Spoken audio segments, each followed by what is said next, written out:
trying to cancel all my plans and shit. You feel me? I'm trying, man. I'm trying, bro. I'm trying. I forgot, like, people. This is like when regular people go out and shit. I'm like, yo, we got a 30 at 30 to do.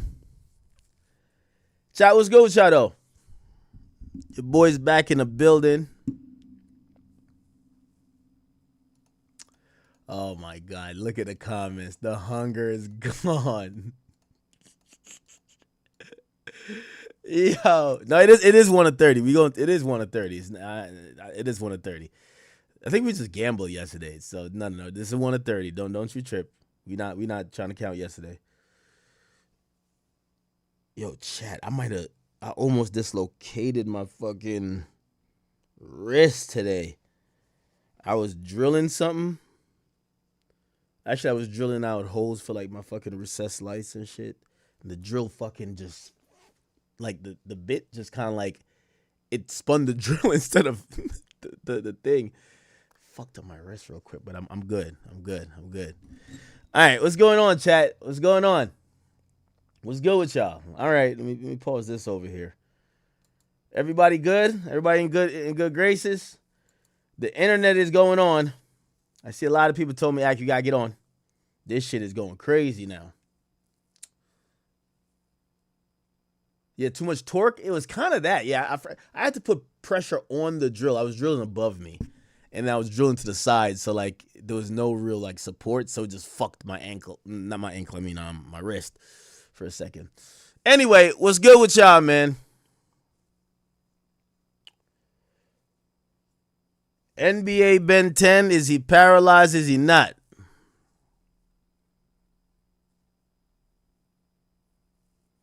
Allstar JR, did he get locked up for standing on the biggest business in the 21st century? I don't know.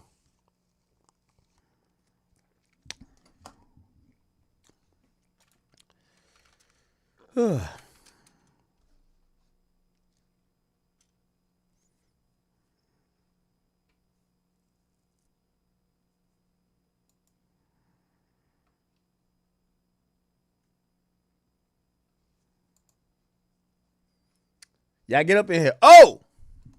Well, as y'all get up in here, man, I need everybody, the Academy. I'm giving shout outs all stream. We just dropped our spring collection. I ain't even gonna cap. This shit fire. On the dead homies. This shit fire, chat. Y'all gotta go cop this. Whoever cops this shit during while we on stream, I'm giving you a shout out.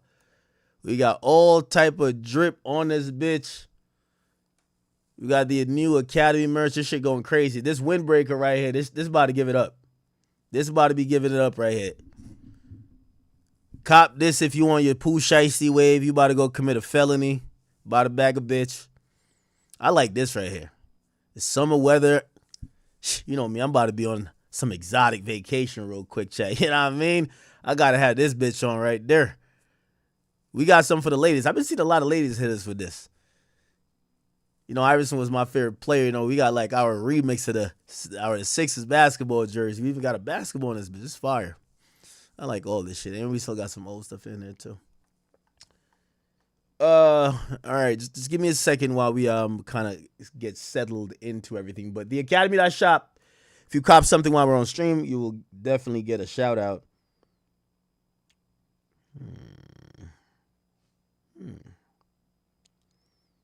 Don't worry, chat. I'm trying to like.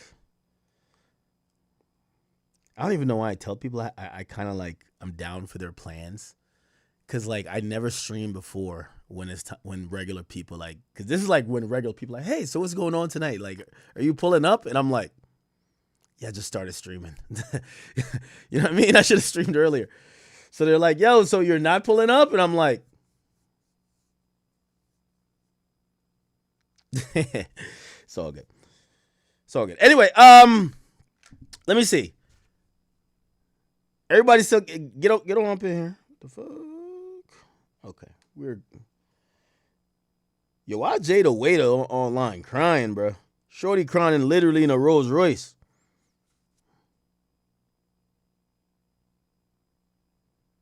Damn.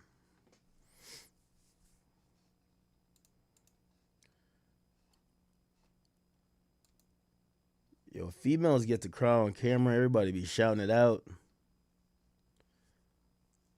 I think I teared up on camera one time. Niggas just called me a bitch. Okay, hold on.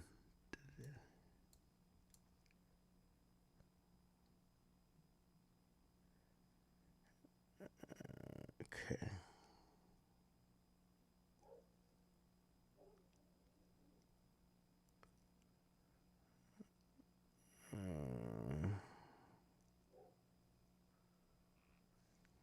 What the hell? All right. Okay. Are we live everywhere? My bad. I have like we have like a little delayed start here. I'll start it off with a punch though. We gotta get straight into it. Are we on Rumble? My people on Rumble have been neglecting them. Fuck. I had some oxtail today. Shit was so good. Hold on. Let me just make sure we're live on Rumble. Okay. We're on Rumble. Okay. Rumble, we're here. Okay. Alrighty then. Okay. Let me snap into it. I know what I need. Chat.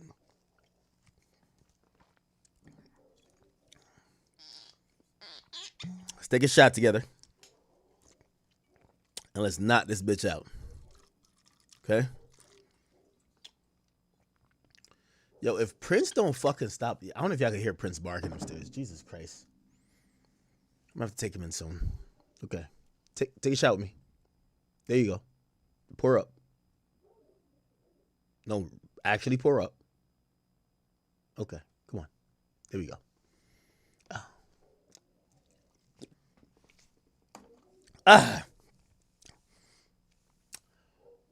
All right. About to turn CJ McCollum on you niggas right now. Let me drop a light little 50. All right, so chat. First and foremost, welcome. Thank you guys for being here. It's a Friday night. I'm glad you are spending any moment with me. Obviously, we all know the chat niggas. You guys are dedicated. You guys love when I stream at any time. We got a bunch of topics to get to tonight. But I do kind of not really have like a fully planned I got to go get my dog. Jesus Christ. He is wilding. Do y'all hear him? Let me see if y'all hear him. It's Prince. He's just going on like, shut the fuck up, bro. Somebody said, I got it what? I got it. You can't drink till Sunday. Ooh, why can't you drink?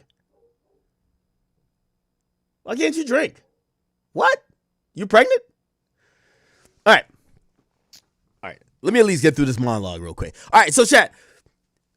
Essentially, everything is now making sense. We have covered the music industry, and if you guys are a viewer of the Academy, you guys, you're a chat nigga, you're a chat king, you're a chat queen. We really take these intricate, approach to not only what's going on in the culture, but also business-wise, right? We kind of cover we cover hip-hop in a really interesting way, whether it's in a legal front, whether it's on a business front, or whether just it's culturally. Now, this is something I do want to point out to you guys, and this might make sense for you. So recently, I seen everybody, and while, this is where we get to address because there's always lower level fodder talk, right? And before I get into everything, I always tell people, if you see a rapper, start, he's, just randomly going off. I remember when, Meek Mill was starting to spiral on Twitter. That's good for the timeline, but in reality, the bigger conversation that we should have had was what's going on in Atlantic. And, most people just look at the rapper.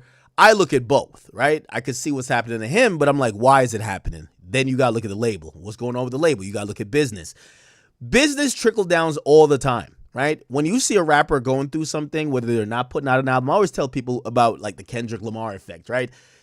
Kendrick Lamar ain't no fucking genius, my nigga. Well, genius in the fact of he takes 5 fucking years to drop an album, or how long did he take after Damn? No, he was going through a contract dispute.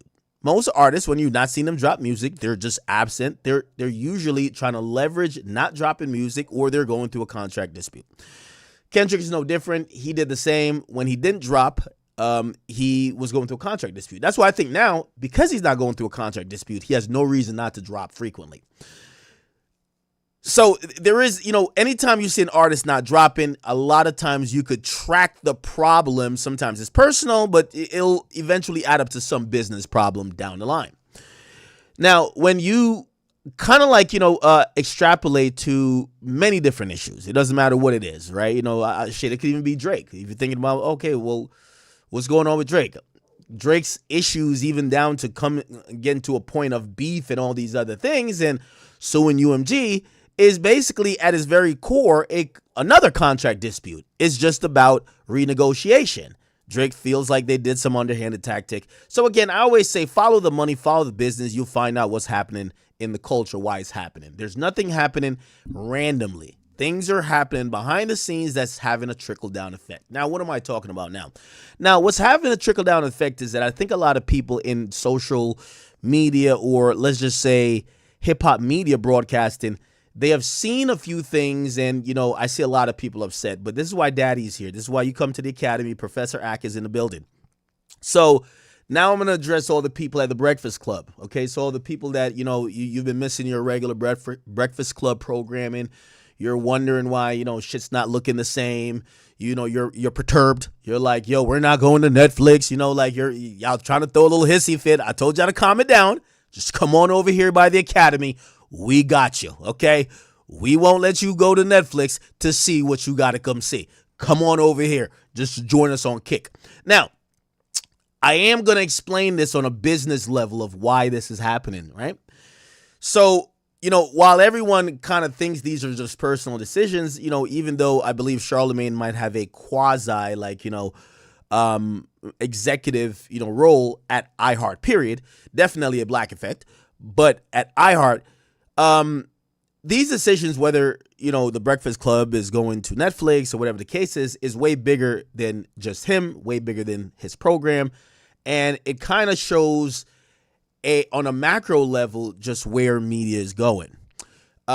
Today, it was highlighted, actually, yesterday, an article came out that exactly told us why you're seeing the Breakfast Club on Netflix, okay? And not just the Breakfast Club, but other things. So, Variety ran a story about iHeartMedia and Sirius. Now, if you don't know, historically, iHeartMedia, the biggest radio conglomerate, okay, for FM radio stations, and Sirius, which is for satellite radio stations, they are now trying to merge, okay? Why are they trying to merge? They have now basically admitted that they are hemorrhaging cash. They're losing money. People aren't listening to the radio nearly as much as they used to. The audience is leaving.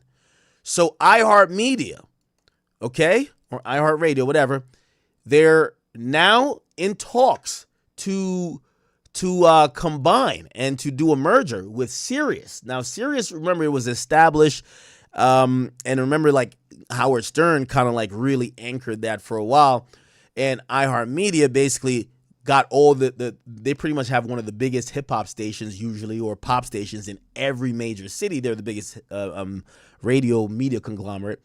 They're now in talks to merge. Why? It's basically imagine Microsoft and Apple basically saying, yo, let's just link up. Yo, we basically can't fight that people ain't using, they're using some other shit. Let's just link up. It's like Coke and Pepsi. It's like two ops linking up. You feel me? This is the ops linking up. So iHeartMedia and SiriusXM, they're in early merger talks, and the flat out truth is actually seen here. They're going to flat out admit, okay?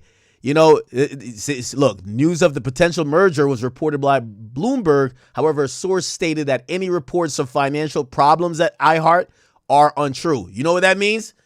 It's true, okay? It's true. So they're having some money problems. That's why they're selling off the Breakfast Club in terms of its licensing Let's put that over there by Netflix, okay? We need that money, okay? Come on, Netflix.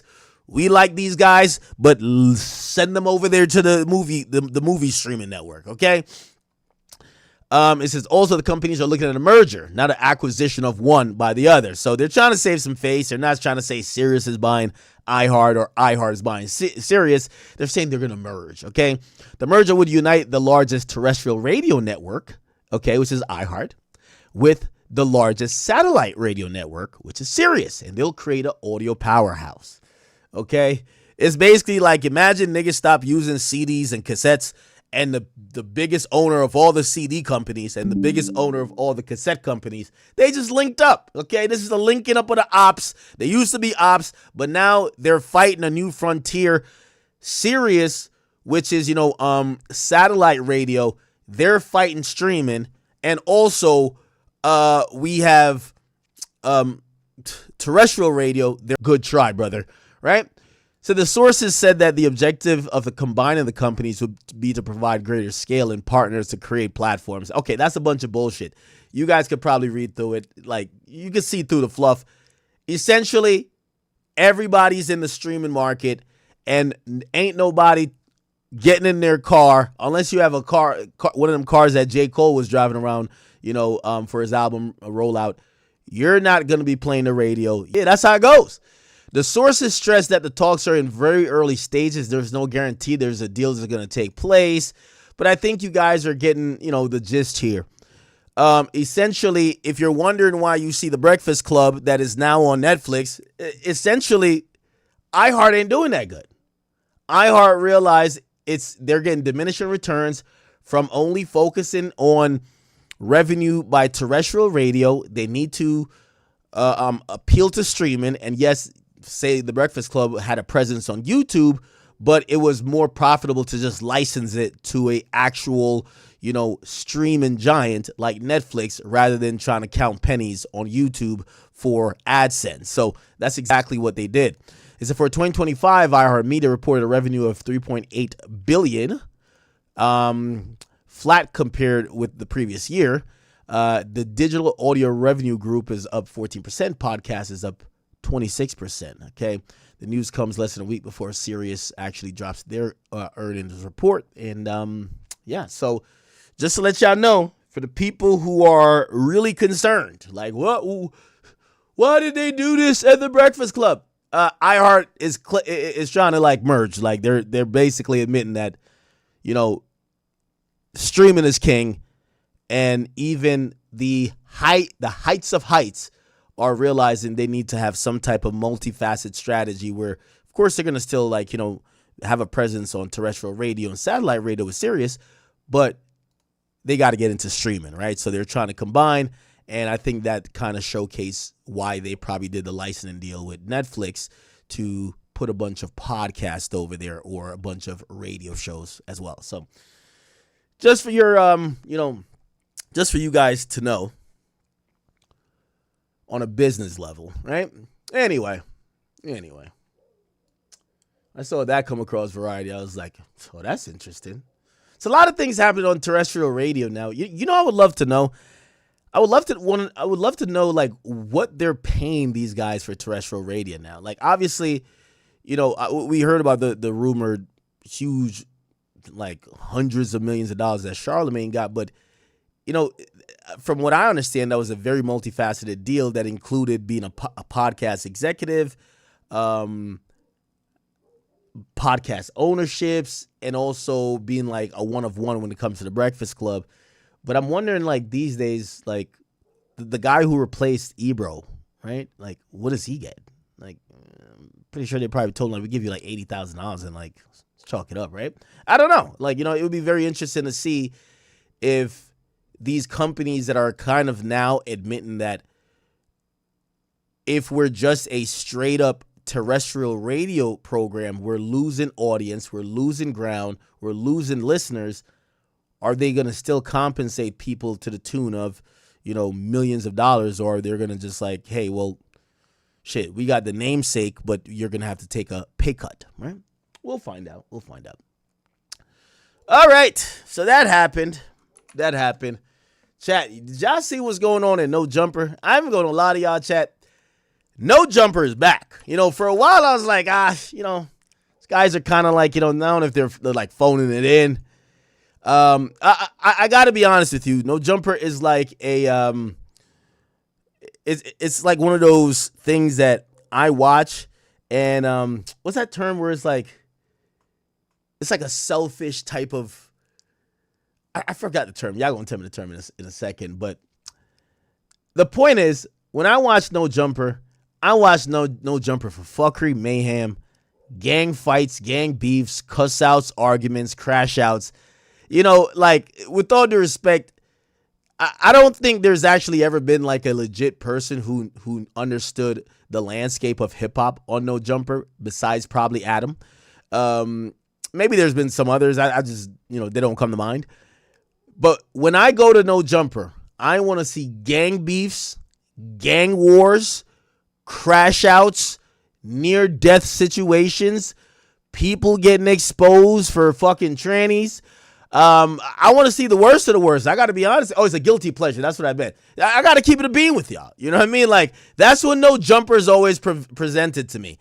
No Jumper is like Jerry Springer in media. And they have some adjacency, obviously, to culture because there's a lot of African Americans on there. But, I'm not really going there for, like, qualitative conversation. So, what I mean? When, I click on here and I see a bunch of gangbangers. Some of them are sleeping while this shit's happening. Some of them, they eating on the fucking thing. Some other niggas, like, they're just, like, checking their phone. I'm like, all right, wake me up when it's the crash out. And I think Adam knows that. Adam and Vlad knows when, like, they know what the people want, right? So anyway, Adam did something that, only Adam could do. He apparently puts Wack 100. He does a show with Wack 100. It's a really good show. It's called Adam and Wack Show. Probably really the only, like, tolerable, like, really dope show on the network. And he brought Wack in, and he brought another nigga in to debate Wack without Wack knowing. Now, it's this guy right here. This guy right here. He's a Mexican guy. Apparently, this guy been talking shit about Wack for a long time. Wack never met him. Adam decided for whatever reason, let's just put them together in a room one day and let's figure it out. It turns out to be a hilarious fuckery-filled crash out. And chat, I ain't gonna lie to you. Let me stop speaking. Let's watch this shit together, chat. This is great shit. You know what I mean? Once I watched this, I said, No Jumper is back, baby. No Jumper is back. Two things that I think. So here we go. So this is Adam, obviously. This is Wack 100. Okay. And this guy here, I don't know who he is, but we're just going to call him neutral guy. Okay. And they're going to bring in the antagonist. And why I like this? Because it shows me that, first of all, Adam is like halfway a sick guy, not trying to clown my guy, but I'm just saying, like, yeah, if Adam could just focus on counting the bag while another nigga's fucking his girl, like, you should realize he probably would have no problem with setting you up, right? You know what I mean? Like, if a nigga is just, like, focused on the money while his bitch is getting donkey fucked, he probably would have no problem lining you up as long as he's like, look at the views, right? So anyway, Wack 100 is in here, and he's supposed to just normally do a pod with Adam, right? They're just both of them. They do a good job. Now, I don't know why this guy's here. He's just there to be there, but he's like a host on other shows. But Adam wants to spice it up, right? He brings in the guy that Wack doesn't like, and on some Paul Heyman WWE shit, he's like, let's see what happens. This is what happens, chat. I'm going to speed it up just a little bit, but this is good. This is good. This is when I'm like, oh, man, I got to keep tapping into No Jumper. Are easy / makes sense. Oh, shit. The guy walks in. Look at Adam's face. I like this fake look right here. I like this fake look like, oh, yeah. That's like wrestling. Look at Wack's face right here. Oh, shit. Wack blinked like 45 times right here. Holy. No way. Please, I do not break up fights. No way. I don't break up fights. Yo, this nigga needed an entrance theme music, yo. The way he walked in, it's like the Undertaker still. So y'all would just be in here getting down. Oh, what? Look at Wack looking at this nigga. My pod with you, Wack. Oh, shit. This guy runs to put a mic. They act like his guy just walked onto the set. No, he's coming to pod. But they gave him an entrance. No. I had no knowledge of this. I didn't know. I don't want nobody to feel like I knew. Bad. He's in his fight camp. Yo, Adam is so asleep. He says, this is bad. Okay. Here, I'm not liking that at all. This is bad.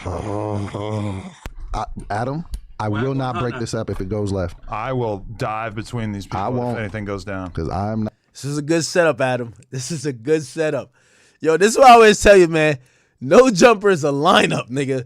You go to no jumper, nigga, your biggest op is there. You know what I mean? Like, this is a good backdoor for content. Adam, you did it again, you son of a bitch. You did it again. Not trying to get hit. Trying to stop somebody else from getting hit. You mad at me, Moose? We did not know this was I going to feel happen. like you're switching up on me, though. You said, we ain't know this was going to happen. Nigga, stop capping. I'm not switching up, and you got a problem. Okay, all right. Wow, we have a pulled up. large Mexican man in here, and he looks From like Northern he is California, ready Sacramento to be exact. And you're squabble. from Sacramento. That's my problem with you. He shot somebody in the mall in Sacramento when he was 12 years old. Arden needs get back. Arden Mall needs our get back. No, I'm just kidding. I'm just trying to shoot you, Wack. What's good, man? Oh, shit. What's good, Wack? He ain't. I don't know how this is gonna go. Bro, you looking at me like you got a problem, homie. No, I'm giving you my full attention. You looking at My me like undivided you got a attention. problem. Adam, I don't appreciate it. Right? So he's telling Adam, like, I can see you just did this for content. It's kind of funny because Wack has, like, this motto, and also he has, like, this programming called Nothing But Content. So you kind of allow people like Adam to think that you're just in it for any type of cheap content. And that's what I think Adam did. He brought in the guy who you have argued with. Yeah, they've argued before, chat. They've argued, like, on the phone before, okay? I don't know if maybe I should play that, right? I think the guy's name is Moose or something like that. Let me see.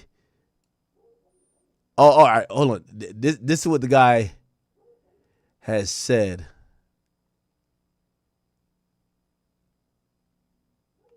I think this is it right here. Did the gay shit.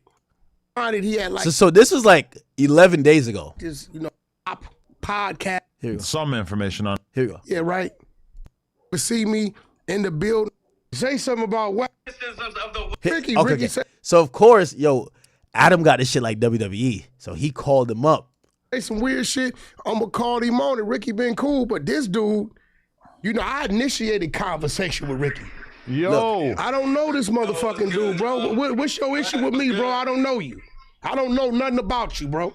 I know you don't. Okay, but what's your issue with me, though, bro? I don't know you. You a civilian, I respectfully. don't have an issue with you. I just have some criticisms of the way that you operate within no jumper, and I think that we could be on a united front and be better. The way we operate. Hey, listen.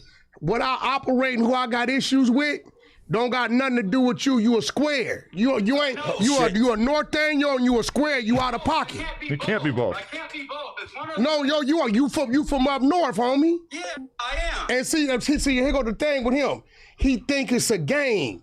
And like me, Munchie, and Sporty, we understand what it is with each other. If you, I get that. But I you're get that. gonna call the police, bro. So respectfully, listen. You work with the police too. No, respectfully, your mama's a bitch. Won't you come down here right now? We both work with the police sometimes. Yeah, nah, I don't never work with the police. See, that's what I'm saying. And he think it's a game. Ricky, you know what I'm saying? You threatened me. Ricky, what you mean, Ricky? I ain't never. Okay, now Wack's gonna turn it up in a second. You said that. Who said that? You said that. And then I never said that. The reason why we can't. I ain't never said bring the whole crew. Whenever I'm somewhere, I'm not there without him. I'm contracted, nigga. That. Well, what is you finna do? Get me hurt? Because I'll No. call the police and y'all put you behind. This what I'm saying. So what I'm saying is, bro, Adam, on some real shit, like you play like these games, like bro, like it's gonna one day. A lot of niggas be patient. One day it's gonna blow up. I don't. Yo, Adam is like Paul Heyman. Know this dude, bro. With you ever, Wack? I criticize. I don't even know you. No jumper. You's a big old fat punk with 600 motherfucking subs. You ain't nobody. Nigga, are you even getting 150 yet? I bet you ain't even. Have a fair criticism of you and not be attacking you. Hey, yo, bro, you should have did that in front of me, my nigga. I am trying to get you guys to pod together. He just was talking nigga, about Paul his channel, and Flacco sent you the information. If he come around me, I'm telling you right now, I don't give a what it is. I ain't got to touch him. Leave that dude away from me, Adam. Like, you playing these games, I come up here to do my thing. I don't even know these dudes, bro. Okay, so basically, this is what happened 11 days ago. So he told Adam. You know what Adam does? Let's put them in the same fucking room. Like, yo, fuck it. Yo, fuck it. Put him in the same room. Full attention. My undivided attention. Adam, I don't appreciate it.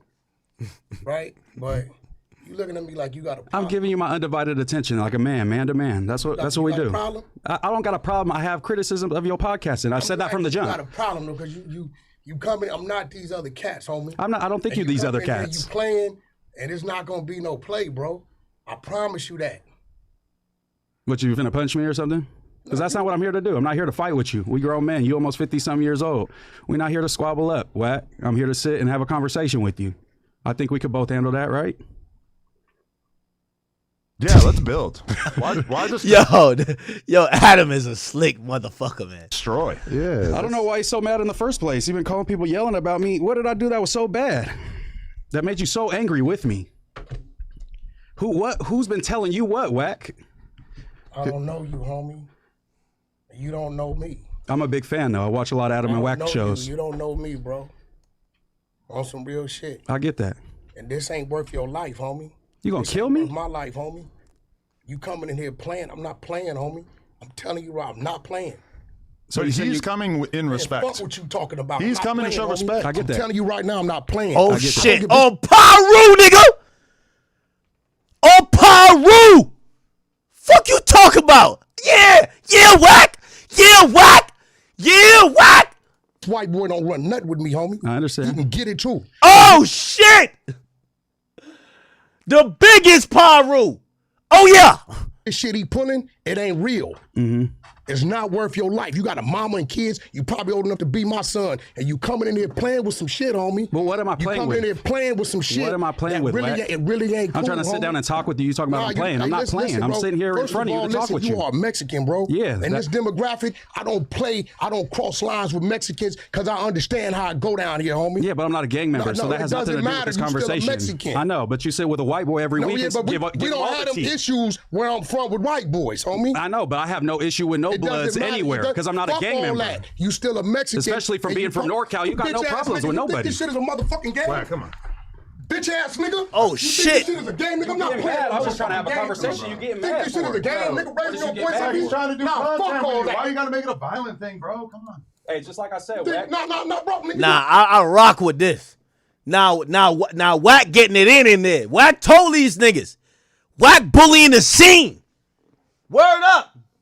I bully the whole scene. Yo, Wack had to bully the scene, nigga. I bully the whole scene. Yo. Oh, it's movie It's time. movie time right now. Hey, by the way, 300 grand. Thank you for that order. Oh, my boy. Oh, my boy. Oh, damn. My boy spent a bag on the site. And Donta. I ain't gonna say your last name. I ain't know. Oh shit. He bought a whole little matching joint. Appreciate you, both of y'all, for the orders. 911 on speed dog, man. Come on. Oh! I'm gonna be honest with you. Everybody keep talking about Wack is 5'6". In reality, Wack like 5. He 5'7". Wack 5'7", but like Wack built like a bulldog. Like Wack is like he got a prison build where it's like it's wide, but it's not fat. It's not like, you know, just hanging fat. It's just kind of like it's just he just built like a block. The nigga is built like a block. Like you could tell. He's not like in shape, but like he's in like gangster shape. Like he got like his fat, like his muscle is mixed with fat. Like it's like a fossil. Like it's not even really muscle. It's like fossil. It's not soft, but it ain't completely lean. Like it's crazy. Man, sit down, bro. That's okay. That's where we going. Wack, come on. Holy shit out. That's out. The police shit out. Bitch ass up out of here, nigga. 911 on speed dial. Come up in here playing. Nigga, I'm not to be playing. I sat down and tried to have a I don't play with conversation Mexicans like that, It bro. don't matter, bro. I'm a special type of Mexican, I guess. Because I'm a podcaster, 911 man. on speed dial. He's a fucking coward. Hey, he wants to have a conversation with you. You talking about threatening violence? What is the problem? Talking about, nigga. Oh shit! Yo, hold on. You know, I just realized, is this nigga right here the security? Yo, the security can't be. Yo, the security getting like pushed out the way by Wack. No way. Watch out. Oh, he trying to. Oh, nah. Is this the security? Nah. Yo, no jumper. Yo, it's a reason why. First of all, if I go to no jumper, like, you know why when I go to no jumper, I bring my own security, and I might have to bring. You gotta bring your gun too. Mandatory. You gotta bring your gun. Gotta bring your own security. You know why? Adam gonna have a nigga that's rocking a chrome heart hoodie as his security. If the security gotta pull up his pants, that's not security, gang. I just want to let y'all know. If the security gotta pull his pants up, that's not security. That's a homeboy that's just chilling by the vending machine in the lobby. That's not security. This security got chrome heart hoodie on. Wack threw him off like a backpack, nigga. Nah, this can't be the no jumper security. The police shit out. Look, see, he trying to hold him back. Nah, chill, Wack. Get out of here, nigga. 911 on speed dial. Come up in here playing. Nigga, I'm not to be I'm not playing. I sat down and tried to have a with conversation. Mexicans like that, It bro. don't matter, bro. I'm a special type of Mexican, I guess. Because I'm a podcaster, 911 man. on speed dial. He's a fucking coward. Hey, he wants to have a conversation with you. You talking about threatening violence? What is the problem? Talking about, nigga. Look, he threw this nigga out. Look, he threw this nigga. Look. Wack just threw this nigga off him. Talking about, nigga. Yo, you can see Adam is deathly scared. And you gotta be honest, Wack is the shortest nigga in the room, but he looks the tallest in this confrontation. Cause he's on aggressor mode. He looks the tallest. This nigga is now recovering, bro. It's already a sack. You the lineman. You're security, you're the lineman. It's already a sack. He already got past you. He's not about to hit Tom Brady. Aaron Rodgers, hold this, nigga. I got no issue with you, Get Ash. your bitch ass up out of here. You don't want a podcast, Get you your can't handle bitch it. ass Wack. up We ain't out of gotta here, do homie. that. Get We your ain't gotta bitch do ass that. up out of here. But this is showing your character, Wack. This is showing your character. Hey, those, is the homies outside? Hey, it ain't showing nobody character. Well, You can't talk no gangster shit with a nigga that start talking about the police. Ain't nobody talk never no gangster shit, creep. I never was on no Bitch ass, shit. nigga. Oh, shit. Talk never no gangster shit, creep. I never was on no Bitch ass, shit. nigga. Oh, he hit him with the water bottle. Yo, I ain't gonna lie to you. Yeah, Wack on timing. Wack on timing.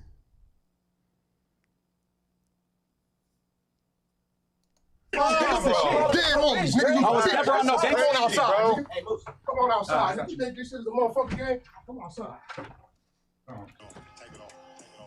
I've never been on no gangster shit, man. Never been on no tough shit with Wack, man. Oh, shit.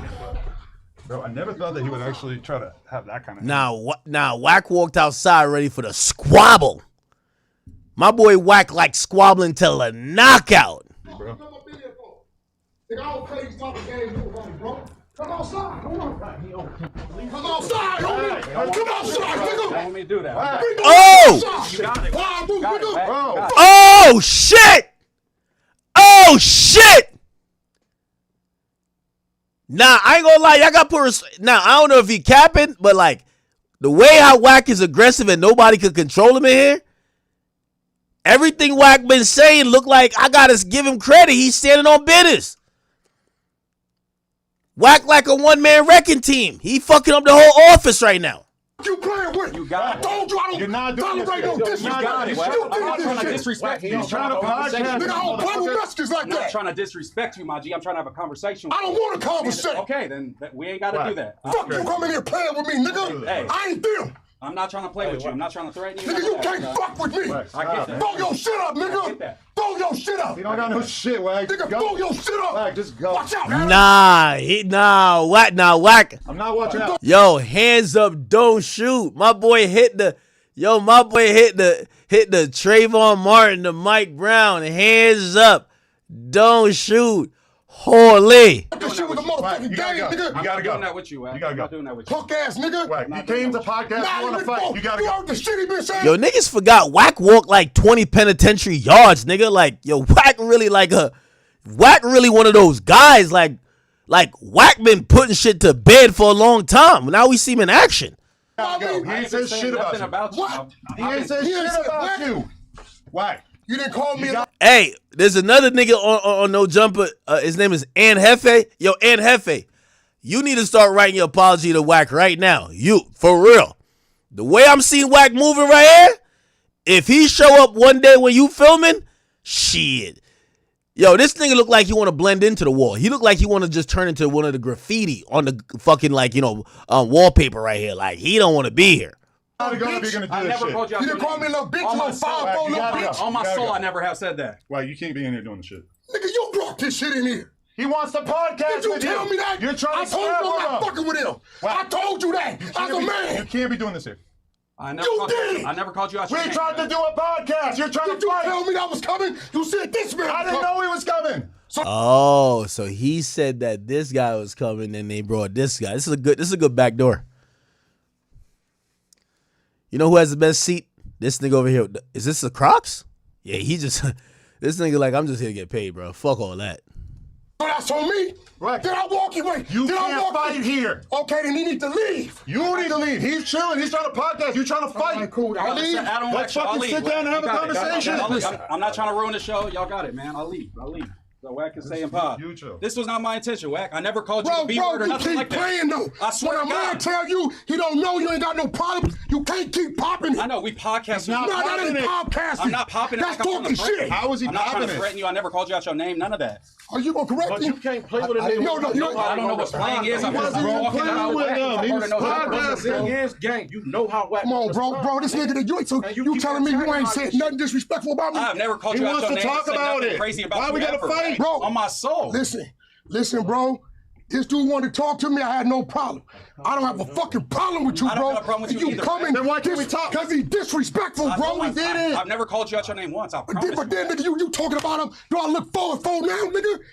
Oh shit. You don't want to get out. Adam, you talk about it's cool for two niggas to get out. You said it's cool for me and Hefe to get out. I did not. For the You record. definitely did. I said you can fight in a boxing. No, you said it was cool. Nobody's fighting here. That's not what we do here. We podcast. Let's podcast. Bro, Nah. Hold on now, brother. Yo, Zay Smoke, thank you for becoming a member. Adam, this No Jumper, bro. We've been telling you, we trying to see the squabbles. Like, bro, this ain't Vlad TV, my nigga. Like, Vlad TV, we want to see people argue with Vlad. This No Jumper. We trying to see squabbles. We trying to see people get spat on. We want to see mayhem. Like, what you mean? Like, we're not tuning into no Jumper for no fucking conversation, nigga. We want to see this shit. We want to see the bullshit, nigga. Yo, I'm gonna keep it a beer with you. These niggas be on No Jumper just stuttering like a motherfucker. I'm like, yo, these niggas even know English? Bruv, we come for this. I'm here for mayhem, war, beef. listen, bro. If you don't want me to pop, Hey, bro, listen. My thing is this, don't pop that shit. And a man is telling you, I text you as a man. I said, I ain't fucking with dude, bro. He disrespectful. I told you this. Nah, this Know is you, bro. But I'm in No Jumper. I watch No Jumper all the time. The fuck? About him that he didn't like. Nah, I gotta call Wack. Let's get the post-fight interview. Holy shit. Nah, we gotta call Wack. That was crazy.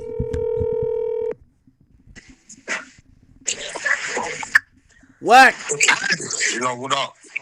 Man, I just watched this clip, man. They try to line you up at No Jumper? Yeah, bro, that was some real, let me know what I'm dealing with now. Cause it really ain't lining me up. Well, he tried to send me to the penitentiary, but you don't get that shit hurt, bro. So I told Adam. You know what I realized, like watching, but I'm on stream too, so just so you know. That's cool. You know what I realized? I think if it wasn't for me talking myself down every 6-7 seconds. Like I told Adam, I don't know what type of dude you are, bro. But you a fucked up individual to put this kid's life in jeopardy and put my life. I'm a father before you with a household. My life at risk, bro, to go to the penitentiary because you playing games. Especially when I came to you as a man and told you, I don't know that kid. He didn't went too far. I don't want to sit down with him. That's me being in control of myself. See, the street nigga side would have said, yeah, bring him on up there and have my homies pack him the fuck out, right? But instead, I told him, hey, bro, I can't fuck with dude. I don't know him. He's been very disrespectful, and I know I'm not in the right headspace. He played a game, bro, that lets me know. Remember I said this. That building is going to come a day. It's going to be a youngster coming there who ain't as old as me, who ain't got what I got to lose, who don't know how to control himself. Because even though I was tripping, trust me, that shit could have been 1 trillion times worse. I controlled myself. It could have went somewhere totally left. And I'm looking at Adam like, my nigga, you really did this after I came to you as a man? That's bro and told you, I don't know that kid. He been disrespectful. I'm going to respect your building, but I don't wish to be around him. Hey, I'm going to be honest with you. I think that everybody was thinking that. I think they thought you were playing. I think they thought that, this was going to be some content moment. Nah, bro. And see, Adam can't stop it. I had to, because I knock Adam ass out. I run through dude like water. No, yeah, there was some guy with a chrome hard hoodie trying to hold you back. You tossed him off like paperweight. I kept hearing R&B's voice. I kept seeing my son do what he do. Every time I put in the driveway, him looking through the blinds, the shutters and shit, and he'll stay up till I get all these things. That morning, I just got great news on some big contracts, and I'm telling myself, Wack, you just turned 49 years old. Your woman at home, your kids at home, you got shit to do. Like, I'm in and out. But the fact that dude played like that, I said, yeah, you dangerous. You gonna get somebody up here hurt, bro. I think this was a test. I think they thought you was all woofing, Wack. I think they didn't think you was about that action. I'm gonna keep it a beat. That's why they play with you like that. They didn't think you was about that action. That's 1% of who I am, bro. I come from being a monster, homie. You ain't heard no nigga in my era ever say nothing that's punk about me, bro. The nigga say he thought it was WWE. I think he thought he was going to startle you and punk you on camera. Man, I beat the shit out, bro. He's seen the real. See, once you in front of it, once you in front of that monster, now you dealing with reality. Yeah, it looked goofy after a while because he apologized and he basically said that he was just doing content thinking he was doing WWE with you, which now makes him a little crazy. Nah, bro, ain't no WWE. So you whooping, talking crazy, being disrespectful about a man you don't know. Go look at how he looked when he talking to Ann Hefe and them and all them. Like, what? I'm going to do this, all, and you was real serious. And then he walked in and sat down and mad dogged me, bro. It took bro, I could have broke dude's whole motherfucking neck. Dude wasn't ready, but I think he saw and I told him. Hey, what were you thinking the first couple of seconds? So he walks in and I see, like, I've observed you a lot of times, but you seem calm and I see you lock eyes with him. And while everybody is talking, you don't say nothing, but you summon everything up. What was going through your mind when you seen this guy walking? Immediately it went to destroy. I was back on the prison yard.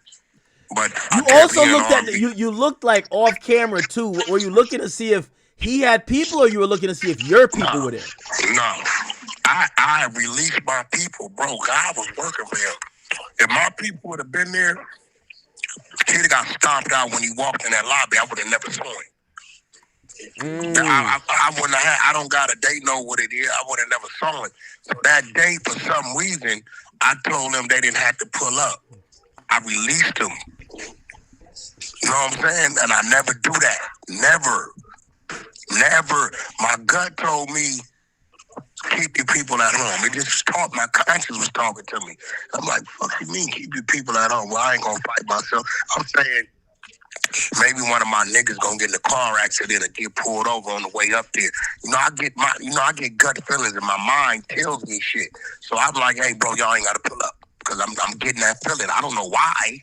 But that's what it was. Bro, that man, they would have been there when that nigga walked in. They would have beat that boy. I would have never saw him. Wow. So that's what I mean. But Adam knows, bro. I told him, I texted him and told him weeks ago, hey, I don't know this dude. He talking reckless. You know what I'm saying? So, I don't wish to be around dude at my table. Cool, we had to understand, yo, dope boy, cool. If you want me to help build him, he can come in, no problem. So, my first thoughts, see, when you dealing with motherfuckers that come from that, when we get quiet like that, that's when we gearing up for destruction, self-destruction, and to destroy what's in front of me. We are accepting prison. We are accepting possibly taking a life. We are accepting whatever comes with this decision, and then we go. Bro, listen, I'm in tune with my fucked up side. This is how I control my fucked up side, to know it and understand it. And I'm looking at this dude, Adam. I'd already dismissed Adam.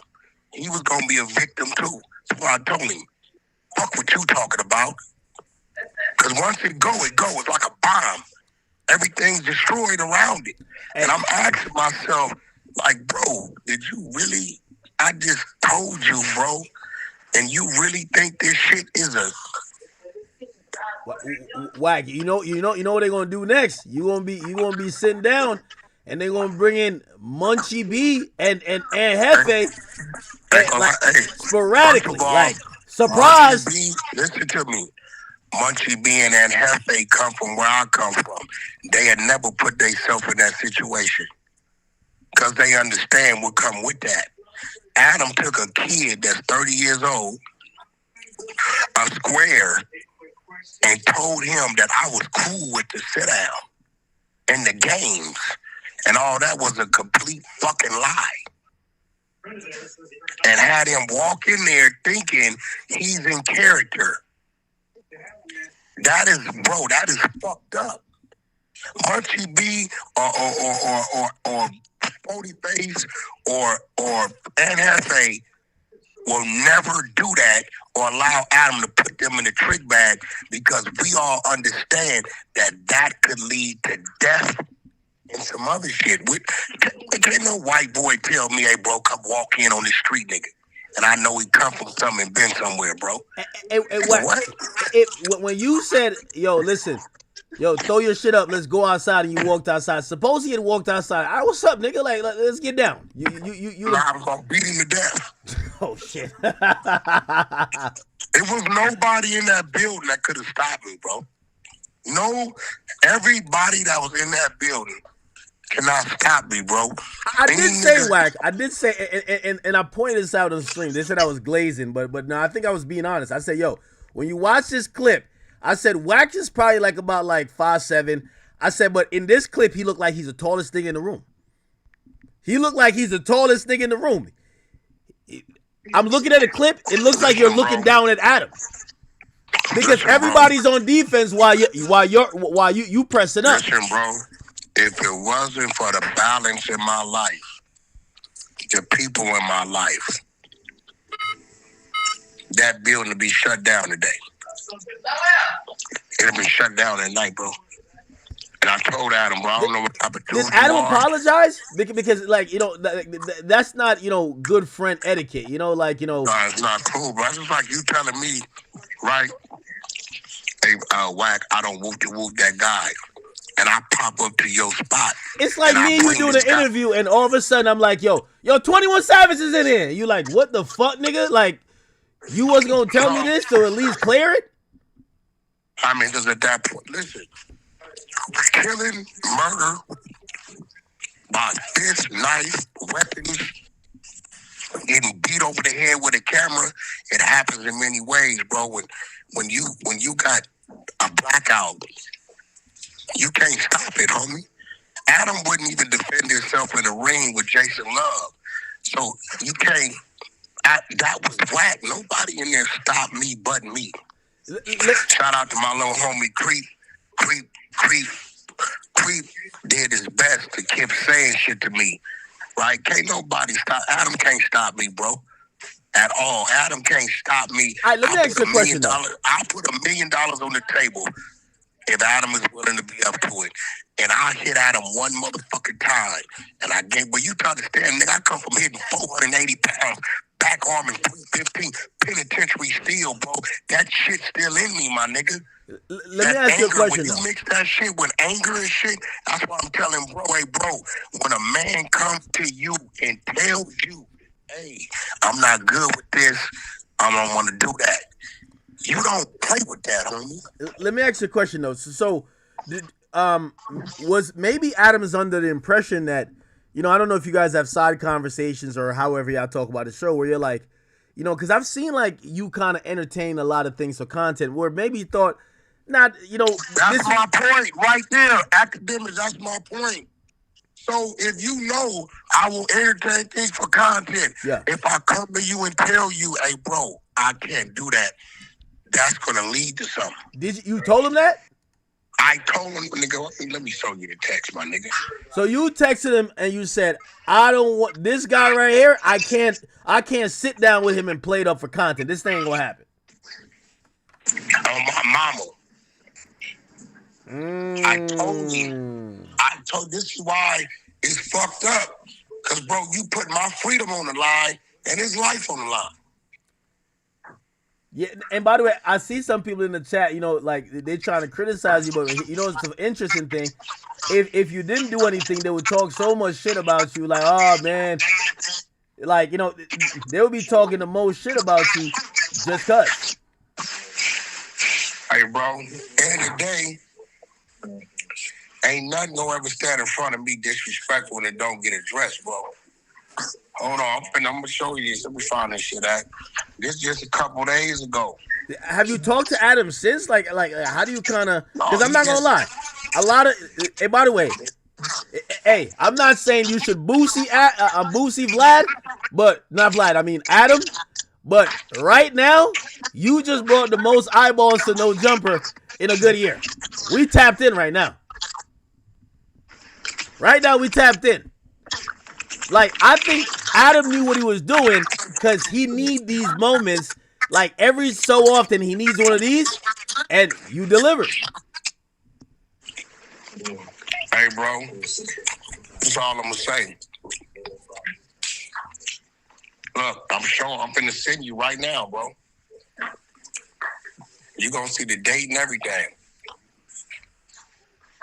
I did what I was supposed to do, homie. Right? Check your text, right? I did what I was supposed to do, homie. To make sure shit is straight. And then he tells me today, my bad, I didn't know how much shit he had said. Nah, you knew that. Okay, all right. So this is the 15th of April. You say, bro, you asked me to leave the host alone. No more. When they'll play, I'll play. He said, what happened? He said, shaking my head. Dude think it's a game. Moose or whatever his name is, bro, I really kicked back off attacking people because you brought that to my attention. I'll never be the joke. I'm going to play it my way since he thinks shit's a game. He ain't from down here. SH ain't going to give a fuck how it goes. Shaking my head. Always takes one. And Adam says, I'm on him tomorrow. Look, listen. And then, hold on. And then I never hear nothing back. Yeah. Only thing I see is dude going at me even harder. Okay, cool. And you also you said, Adam, bro, please never do that again to me, bro. When I tell you I'm not good with somebody, it's me being responsible for myself. I know me. We all have our ways and demons, bro. That was a dangerous game, bro. I didn't want to play. Please don't ever do that, bro. I respect your building, please respect when I come to you and tell you I'm not ready for certain things. I'm not ready for certain things. And he says, my bad, I didn't know how much shit. Yeah, no, I think Adam, like, I thought Adam thought you were gonna just content it out, but you know, I know there's a very thin line with you where it's not content. Nah, I don't know this dude, bro. His whole thing, and then I asked him, so tell me what your issue is with me. He couldn't tell me, bro. He's talking about a bunch of shit. Who? What? Oh, I didn't know that. You don't know a lot of shit. You're new around here. You got a problem with me about my internal shit. Yeah. What the fuck are you looking? The problem is these dudes come in with nothing to talk about. So I gotta be what they talk about. And that's cool. That's cool. But when you come to me and said, I want you, dog, I can't sit down with dude. He been disrespectful. You know what I'm saying? Like, bro, dude showed nothing but cowardice yesterday. I don't respect him at all. Because you can't be popping that shit like that, and then you go to say, I got 911 on speed down. You a civilian. You don't even do that. Yeah, no. The only thing I didn't like what he was doing is that, you know, I think why Adam likes him. I think why Adam likes him. Adam likes because he has a bunch of gang. So you're the only person that comes from that life that could actually speak, like respectfully, right? The other gang members and stuff that be on there, they can't formulate a sentence and they can't actually, you know, eloquently portray a thought or even debate. So they're not good at podcasting. They're good at emotional outbursts, right?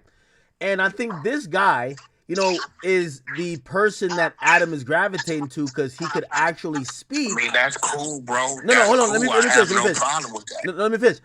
But here's the problem, right? Because, like, okay, I'm not from whatever background. I'm giving my opinion, but I'm not giving my opinion on a shock value level where I don't believe the things that he literally said. I only said this because I thought this was like wrestling. You know what I mean? Like, it's not wrestling. Bro, what kind of shit is that, bro? Yeah, that's not like, again, even with the people, it's not even like a gangster thing. I'm in this game, right? When I say something about Lil Baby, or I say something about whatever, I gotta triple my security team. That's how it get down. Like this is a contact sport. This is hip hop. This is not where you could be like, oh, I thought we were just potting. Like this content stuff.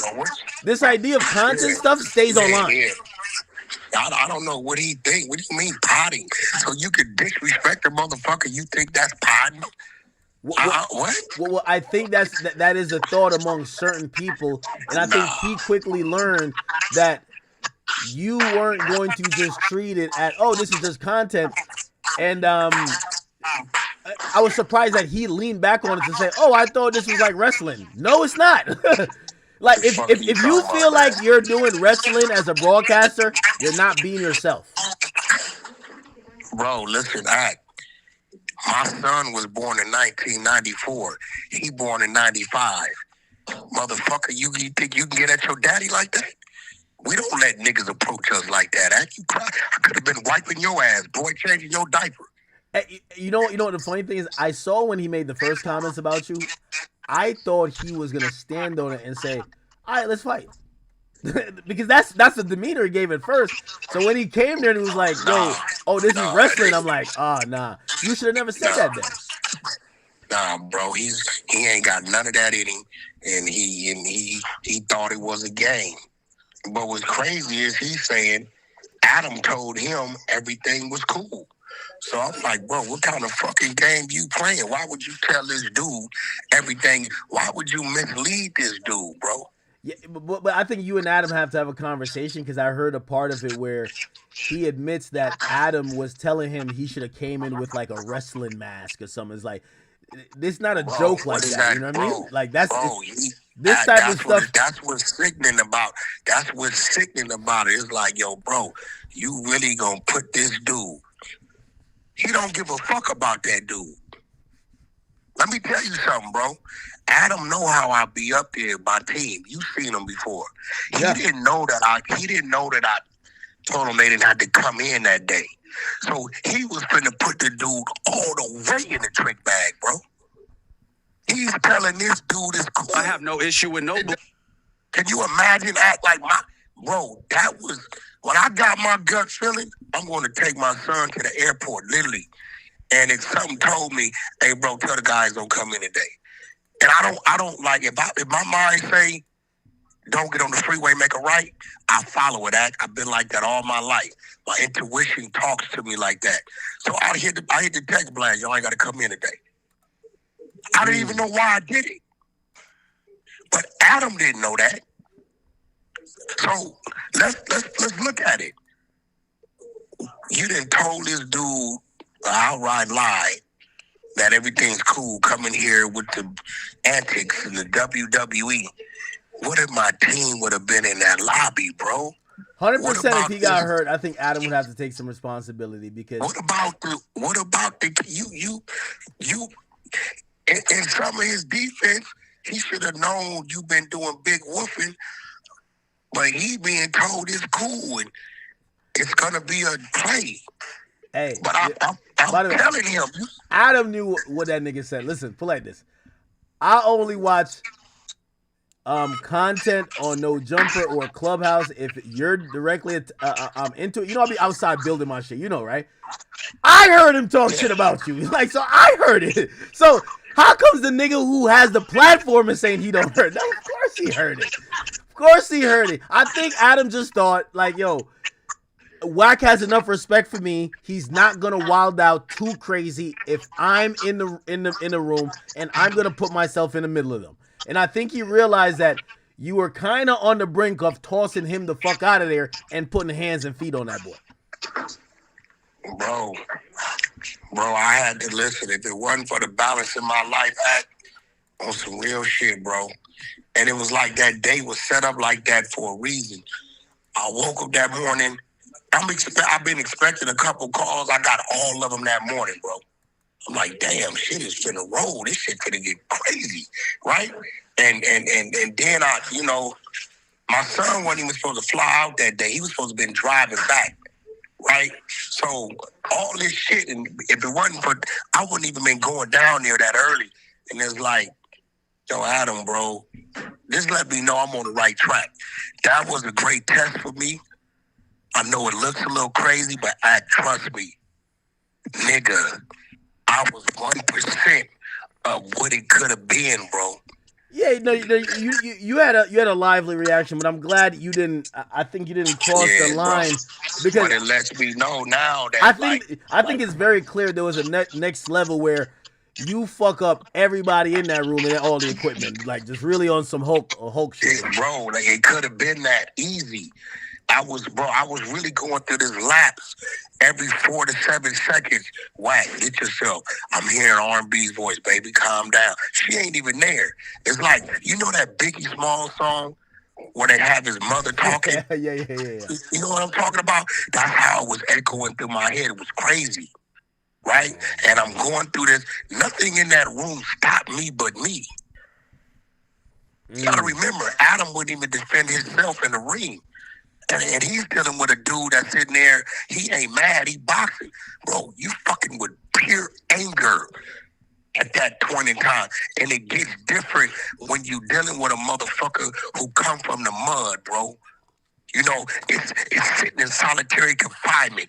It's seeing your homie with his brains blew out.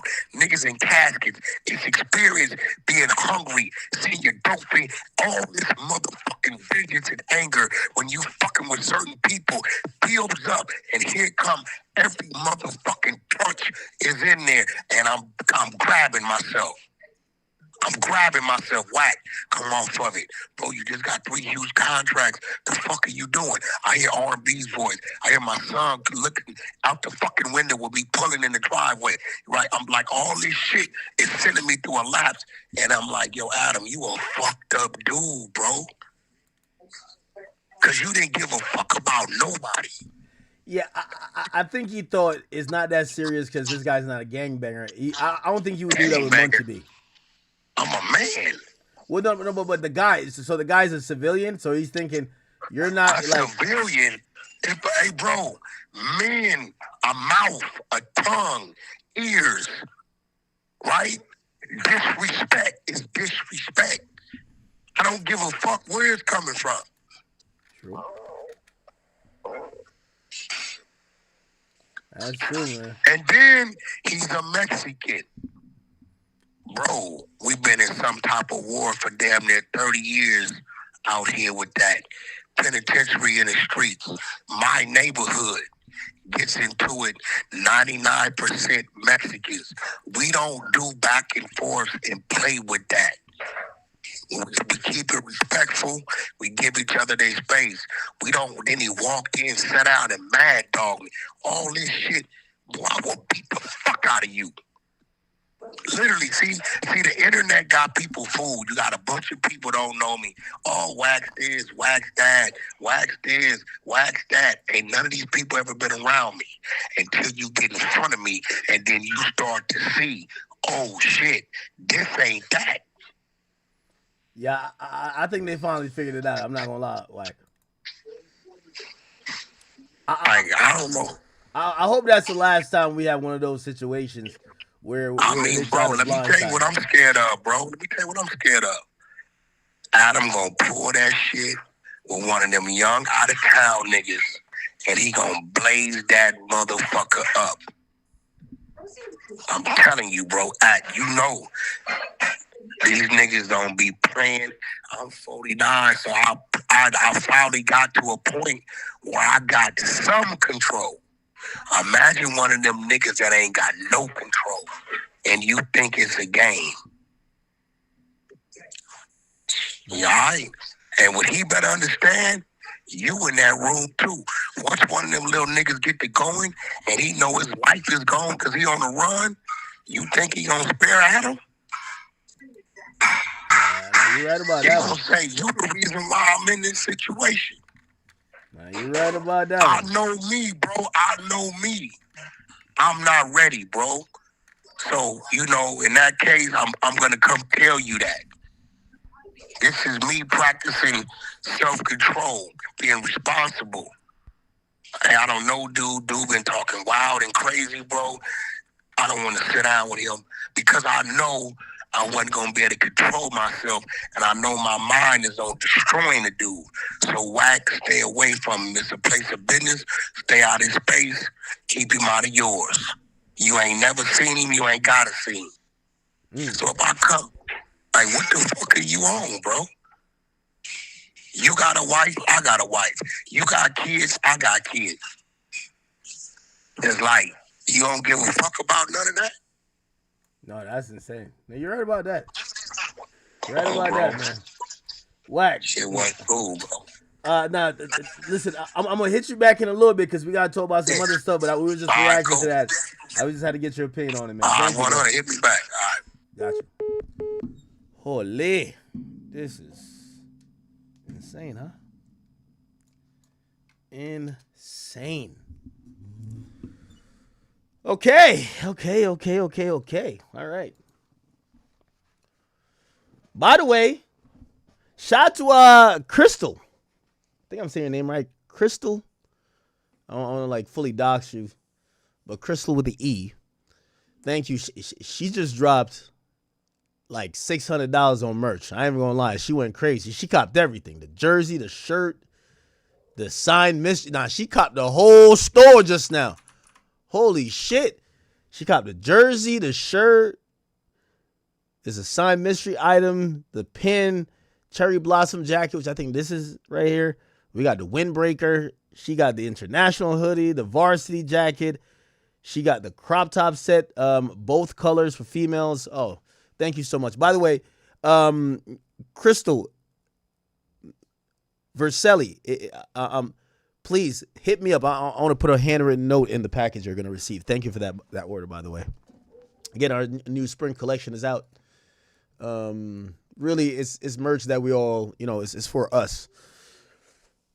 And I appreciate all you guys. Anyway, damn. All right. So, Wack's getting at it. Fuck it. Now, honestly, I think Wack was in a lose-lose situation. If he doesn't wild out, people say, oh, he's not like that. He's a bitch. Oh, look what happens when a nigga pulls up on him in public. Now people are saying, yo, why is he doing so much? I think I got to give him credit for maintaining composure. He does have a reputation, so he kind of he got to do something, right? I'm glad that he didn't actually, physically fight the guy or rip up the set or whatever the case is. And, obviously it turns into a clip. By the way, I do think it's completely real. But I do think he held his composure, and we got to give him some credit for that, right? Like sometimes the internet puts you in these unwinnable positions, right? You react, they call you a dummy.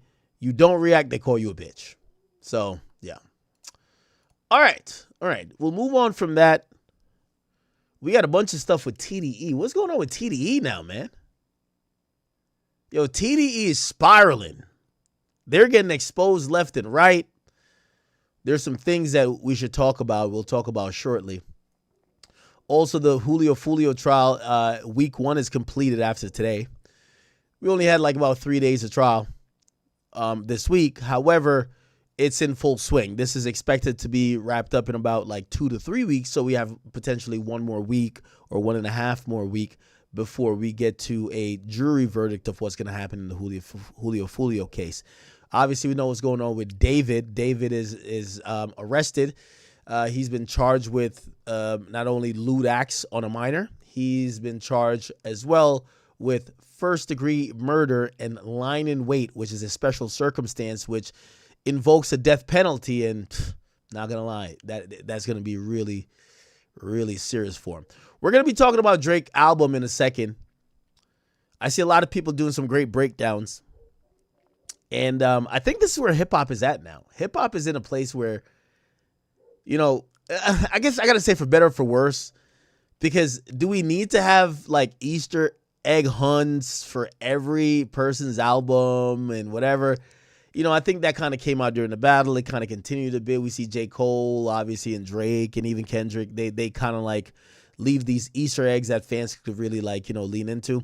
But it appears that it's taken even more shape with even Drake's new album. You've seen Drake did the whole rollout where he specifically put stuff in ice and is like, all right, hey, there's a booklet attached. And we see now he's like doing this new thing where have anybody noticed? Like, I feel like everyone's now, remember when everybody kept posting the pregnant bellies with the emojis? Everybody's doing this now where you have ICEMAN and you have like words around it. So it's like, when I call your bluff, make sure you answer me on that first ring, right?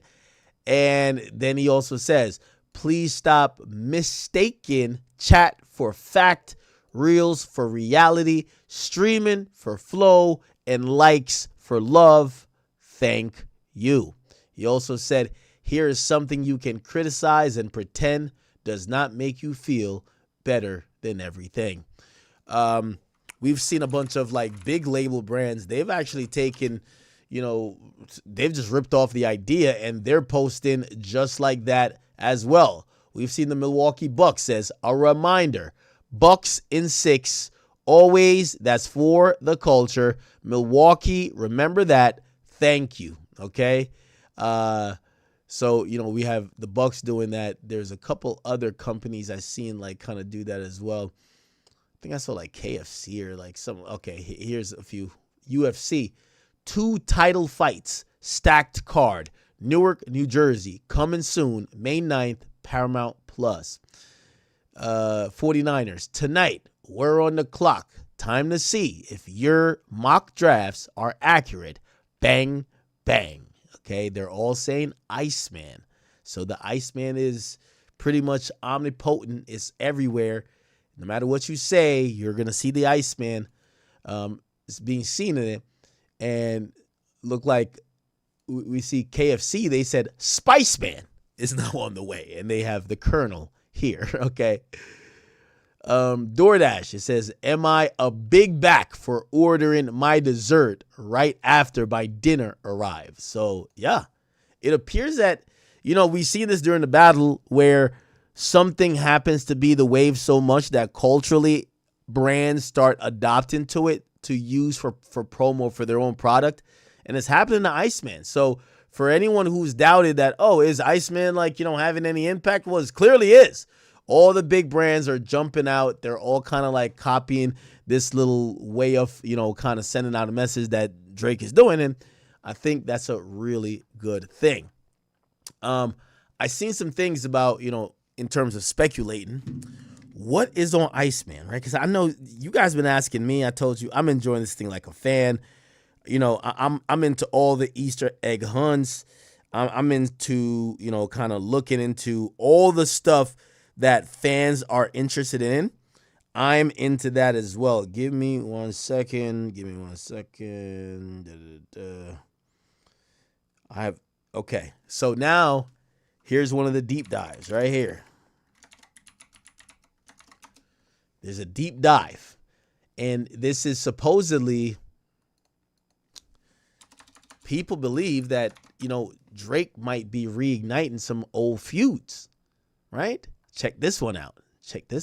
Iceman message. Look. I bet you don't know what Drake meant by the cryptic Iceman message he posted that said, "When I call your bluff, make sure you answer on the first ring." So in March of 2022, Drake and Jack Harlow went on a trip to Turks and Caicos together, where Drake was claimed to have written a verse in 11 minutes for the song Churchill Downs. And while this was supposed to be released in May, when the two of them would film a music video at the Churchill Downs Kentucky Derby, the song accidentally leaked on April the 14th of 2022. And when this song leaked, not only did fans realize that this is one of the hungriest Drake verses they'd heard in years, but there appeared to be some shots for Kendrick Lamar and Pusha T on this. Now, in reference to Pusha T revealing some pretty personal information about Drake and his son, Drake had the following line, "My son's gotta learn forgiveness is a lonely road," to which he continues to address the situation with the lines, "My urges for revenge are uncontrollable. I know we're getting older though, but I gotta get him back for that. It's a non-negotiable. It's not even debatable." He continues with some direct lines to Pusha T that say, "All I hear is plug talk coming from middlemen," and Daytona's with the green faces, a reference to the album Daytona, where Pusha T did originally diss Drake, but also green faces being the face of envy. But at this time, Drake had a cold war going on with Kendrick Lamar by dissing him subliminally in songs and Kendrick Lamar doing the same. And even though the infamous beef hadn't come to a head at this point, Drake did have a couple of subtle lines for Kendrick Lamar, including, "All I hear is tall tales coming from little men," and a reference to Kendrick Lamar's Family Ties song after taking a 3-year break, the line, "Same ones that say they run the game when they're not even in it." Now, Drake was talking extra vicious on this song because he even had lines where he grouped the two of them together, and even says, "Whips and chains like a dominatrix, what psh, and if I see ya, I'll spit in your faces." You gotta give it to me, that was a pretty good impression. And when he additionally says, "Lucky me, people that don't mess with me are linking up with people that don't mess with me to mess with me. This is getting ugly," that's exactly what Kendrick Lamar and Pusha T did in reference to the Whips and Chains line, when they released a song called Whips and Chains the following year on June 20th, 2023. Now we're gonna go forwards to go backwards with this, because there was a little bit behind this song that I need to tell you about. So this song was leaked by Pharrell at the Louis Vuitton fashion show in June of 2023. And even though the song is about whips and chains in reference to slavery, it does serve as a double entendre as succeeding and owning chains that were expensive. And because of Pharrell's involvement in this, Drake took to the song Meltdown just 6 weeks later, where he says, "I'll melt down the chains that I bought from your boss," a reference to a chain he had bought from Pharrell on auction just a year before. And while it took 2 years for this song to release, Pusha T was very adamant he wanted to release this song with Kendrick Lamar, and even left Def Jam when they tried to stop him from releasing this after the infamous Kendrick Lamar and Drake beef. But just a week after this Churchill Downs verse had leaked, Pusha T announced that he was going to be releasing an album called It's Almost Dry. And on this album, there was a song called Call My Bluff, which appeared to be taking some subliminal shots at Drake. Ultimately, the crux of the song is Pusha T telling his enemies to call his bluff and that he'll figuratively murder them. But the second verse had some really interesting lines. The lyrics, "Calling my bluff, gonna answer hello. Service with a smile when I hand out the halos. Shot clock shooters when I point them, they go. Now everybody asking what happened, they know." The line, "Now everybody asking what happened, they know," is a reference to two different things that might tie to the Drake and Pusha T beef. Now, Pusha T and Drake were initially beefing because of inherited beef between Birdman and Pharrell, two people considered mentors to the both of them, but ultimately over payment issues from the song What Happened to That Boy. But the line "they know" is also very akin to Drake's famous song Headlines, where he repeats the line "they know" over and over. And with Drake's Churchill Downs verse being recorded in Turks and Caicos, Pusha T says in the following line, "Rather watch the sunset in Turks and Caicos." Now, Pusha T's album that this song was on was exclusively produced by Pharrell and Kanye West, and it's because of this album, the fact that Pusha T and Kendrick Lamar linked up at his expense, the fact that Kendrick Lamar and Drake had been dissing each other, and this song Call My Bluff, that Drake had the cryptic message to say, "When I call your bluff, make sure you answer on the first ring." Now, Drake is the king at letting these lines manifest, and I think we're going to get some real heaters on Iceman. So as I said, make sure you stay tuned. Wow. Y'all think Drake is going to tap back in with maybe Push, maybe Dot? You know, obviously everybody's trying to figure out the they're trying to figure out the angle. You know, obviously I do think Drake is leaving some Easter eggs out there. And maybe this is just a top rapper type of thing, but we're definitely spoiled because of the battle where we have to kind of read into a lot of things to connect dots, like the Pinocchio, the this, that, and third. Obviously, our, you know, friend to the stream, What's the Dirt, he's been really tapped in as well. He also just gave a breakdown, and he said, check this out. Because of the release date. Drake's Iceman booklet went viral because of the release date, but the booklet itself is the most important part. I think this booklet is what tells the story of everything that's to come. First, we see the front and back cover of the booklet, and this is the most important part because it sets the stage of the story. We see a weird looking cartoon, and this is directly from a Japanese video game from 1991. The character I'm showing on screen is actually pretty popular in Japan, as he's featured in a bunch of different video games over the years. But I don't feel the character itself is really what's important. What's really important is the type of game that's being played. It's called Pachinko, and it's a game in Japan that is tied to gambling. I thought gambling was illegal in Japan. Well, it actually is, but with the game of Pachinko, they found a loophole in order to gamble legally. If you go to Japan, you'll see these machines everywhere. In fact, this is a multi-trillion-dollar industry, even bigger than Vegas and Singapore combined. But how do they gamble if it's illegal? Well, it's because they set up a bunch of steps in order to do it. The way that this game works is you play and you win these little metal balls. From there, you take the balls and exchange them for a token. Then after that, you take the token to a completely separate location and business entirely, and that's where you trade the tokens in for cash. So on paper, technically, it's not gambling and it's not illegal. It's a loophole. Okay, so how would this link back to Drake's Iceman, and why would he make this, of all things, important enough to be the front and back cover of the booklet? Because at the end of the day, it's exactly like the music business. In music, one company owns this, another company distributes that, another company promotes this, another company covers media, another company handles the money. Everything is split up into these separate pieces and shell companies, but somehow the exact same machine always ends up winning all the money. And I think that speaks volumes for why he would make this, of all things, the cover of the booklet. Drake is looking at the music business like a game. He's fully aware that the whole thing is rigged. It's a game where nothing's really direct. Everything is hidden behind technicalities. A game where the people who really understand the structure are the ones who have the most power. And although Drake is a player, I believe he understands the game better than pretty much anyone. For that reason, I believe Drake found a loophole of his own in some way, meaning after all these years of contracts and royalty issues and business games, he may have figured out a way to play the system back. Not as the artist getting played, but as the player within the game playing the game against itself. And if I'm right about what Drake is saying here, then Iceman starts to make even more sense.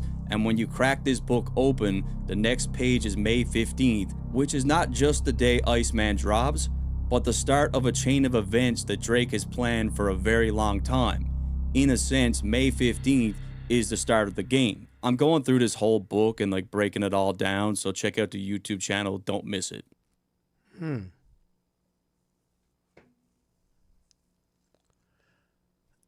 Number one, highly impressed. Number two, I am glad that it feels like there's a lot of thoughts.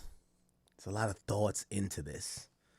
A lot of thoughts into this entire like rollout. I really like it. By the way, chat, holy, hey, shout to my chat queens and chat kings. Jesus, you guys are loving the collection. You guys are running it up. Shout to Kenya Kenya just dropped big 300. Bought like about 8 items. Love you, girl. Sandy. Yo, I'm telling you, it's a chat queens. I be really running out. Yo, women spend money. Niggas don't spend shit. Sandy, thank you. She bought like 5 items, and thank you for supporting our store. And also we put a lot of thought and design for these items for you. And by the way, shout out to Verselli. Like, he comes to me with ideas, and I'm like, these are just amazing. Like, I have a hard time telling him no, because he gives me a skew of things, and he's like, could we put in an order to make these happen? And I'm like, they all look great. So appreciate him for all his hard work and effort. By the way, if you don't know, if you guys ever met Verselli, he comes to our shows. So he does merch. Like, we fly him in, he comes to our shows. So if you don't know who Verselli is, he's a guy who does all our merch. He's such an amazing, I really think one of the best designers out now, okay? I still want to get him and A$AP Rocky to collab. But he does all our merch. He's done our merch for like quite some time now. And all of these things are hand designed by him.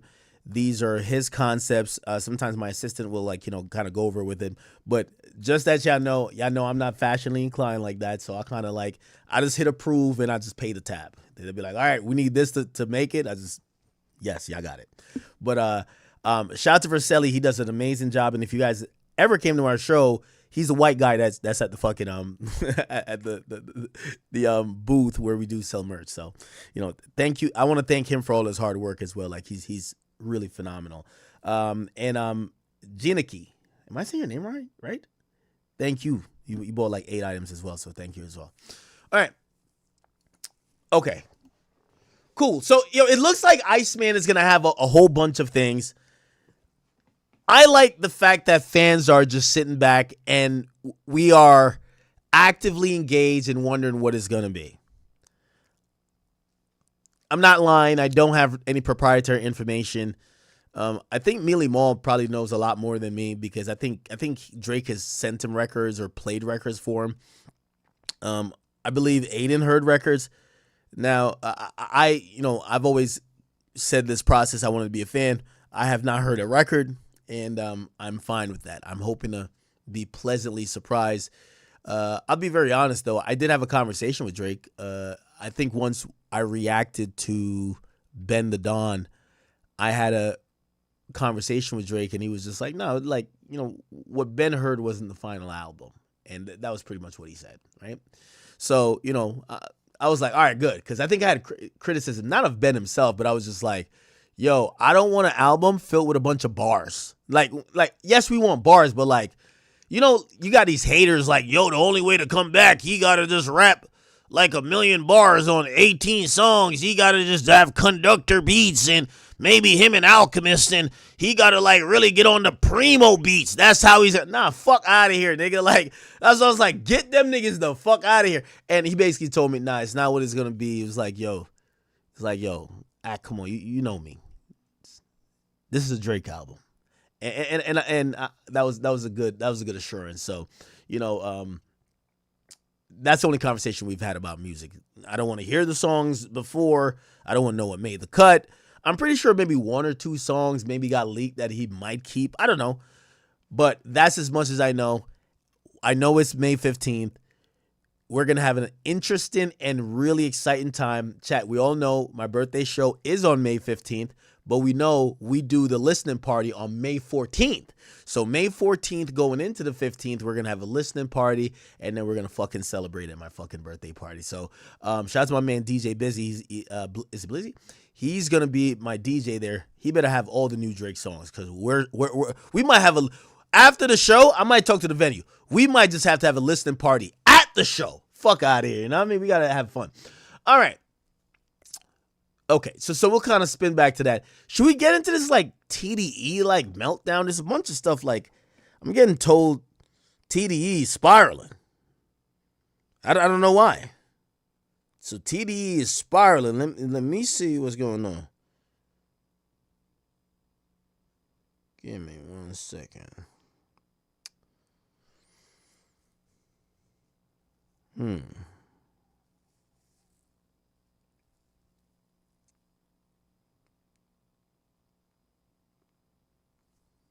They claim that TDE is accusing me of what? Okay. All right, anyway. Apparently, so TDE fell out with this, blogger from the West Coast. His name is DeJean Paul. And he's been exposing them and legitimately exposing that, these guys are, kind of spineless and they don't have it together as much as we might think they do. So in one of these exposés, we get to find out that Daylight, who I guess he's TDE or TDE adjacent. I don't know what his current status is. Apparently, Daylight is talking shit about let me see. Oh my God. Give me a second. Yo, could y'all send me the tweet? All right, let me just type in. Yeah, ain't nobody talking about Daylight. Daylight, here we go. Daylight. Okay, I'm going to read it, right? So, all right. So, this is the guy. His name is DeJean Paul. He has exposed Daylight, and he exposed more tweets. Remember the whole thing about when he's like, oh, Drake has Ack, and Joe has, Joe Budden. And what we get to realize is that Daylight, who is like a TDE affiliate or a TDE artist, whatever you want to call it, he's been really critical of like even Kendrick and even Kendrick's last album, right? GNX. So listen to this. This is like interesting. Okay. We're going to read some of this stuff. Okay. All right. So they sent some song and DeJean says, yeah, he could have been like West Coast Wayne or something. But I had the same conversation with RJ years ago about how he got caught up in that whole Ratchet Wave and Mustard sound and being a party rapper. Okay? He says, I could see someone tweet that KC Veggies was going to be like the next Lupe Fiasco and a huge star in hip hop, but he started rapping over West Coast party beats like Backflip. And Daylight says, it's sad, man. All them niggas from Dot album flopped, LOL. Yo, chat, y'all heard it. It ain't me saying it. Even the West Coast is telling you that Kendrick put a bunch of niggas on his album and they all fucking flopped, all right? This is Daylight saying it himself. So he says all the niggas from Dot album flopped. And he says Dot is able to get away with it. Hold on, sorry. All the niggas from Dot album flopped. Dot is able to get away with it because he's already made real rap albums. So DeJean says, shit, Dot sold millions with GNX. It was a win for him. But none of the artists he featured did anything with the opportunity. Nobody followed up. Oh no. Nobody followed up with a big single or well-received projects. And he didn't have the right new LA rappers on there. No Big Sad, no Blue Bucks, no Ray Vaughn, no Kalan. Hitta J3, Young Threat. Okay. So they said they can't because nobody care about West Coast style music globally. They care about Dot. Them niggas made songs after Dog, but the world don't care. What Ray did at the pop out showed he should have stayed there. Real rap bag. But no, he's saving it for the album. I heard a lot of shit. It's real rap. But the rest of these niggas, Lefty, Gunplay, and the rest, oh shit. All right. So basically, Daylight is telling you that, yo, Kendrick put a bunch of dudes on GNX. Bunch of floppers. Okay? Now they're talking about somebody named Joe Moses, I mean. Okay. So LA full of copycats. It says, my fault. It says, everybody been making the same exact song over and over. That's why I said I haven't been into no new music in years. Okay. All right. Yeah, so, put it like this, man. So, and this is the message. So he's saying everybody flopped on the album. Daylight, I want to invite you onto my stream. I want to talk to you, brother. You know, I know TDE probably got you on the gag order these days, but I think me and you can rap. You're saying some of the same things I'm saying. Now, I knew that, Kendrick wasn't trying to help nobody. Like, that's why I said Kendrick doesn't have a stimulus package. Kendrick gave a bunch of local rappers in LA features, and he didn't put one of their names on the album that you could click on their name. You had to go Google. Like, who is that? Look, if you think I'm lying, all of this Kendrick put niggas on shit, let's bring up GNX.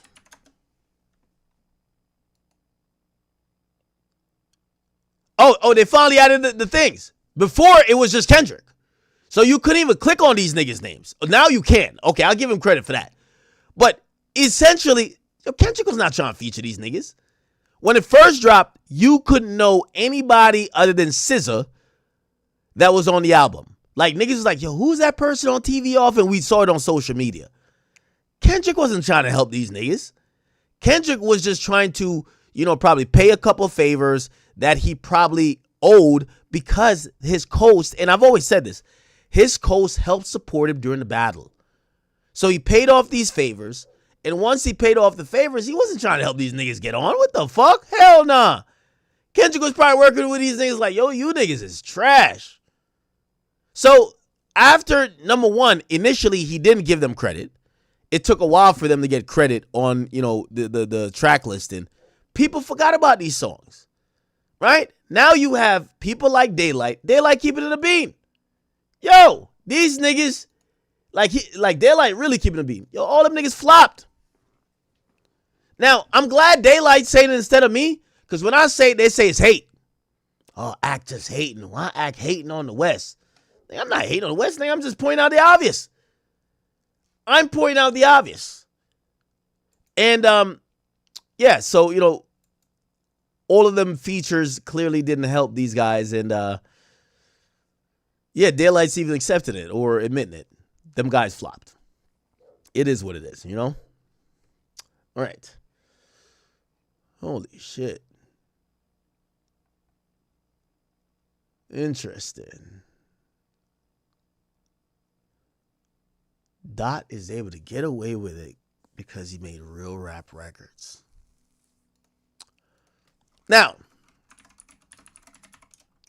I didn't even play this part too. So this guy, Dejan Paul, he did a Spaces and he was talking about, I never knew some of these things. He was talking about what the rules were to stay down or stay cool with these, TDE guys. You got to hear this, chat. Check this out. Look. TDE literally, people just don't want to speak about it.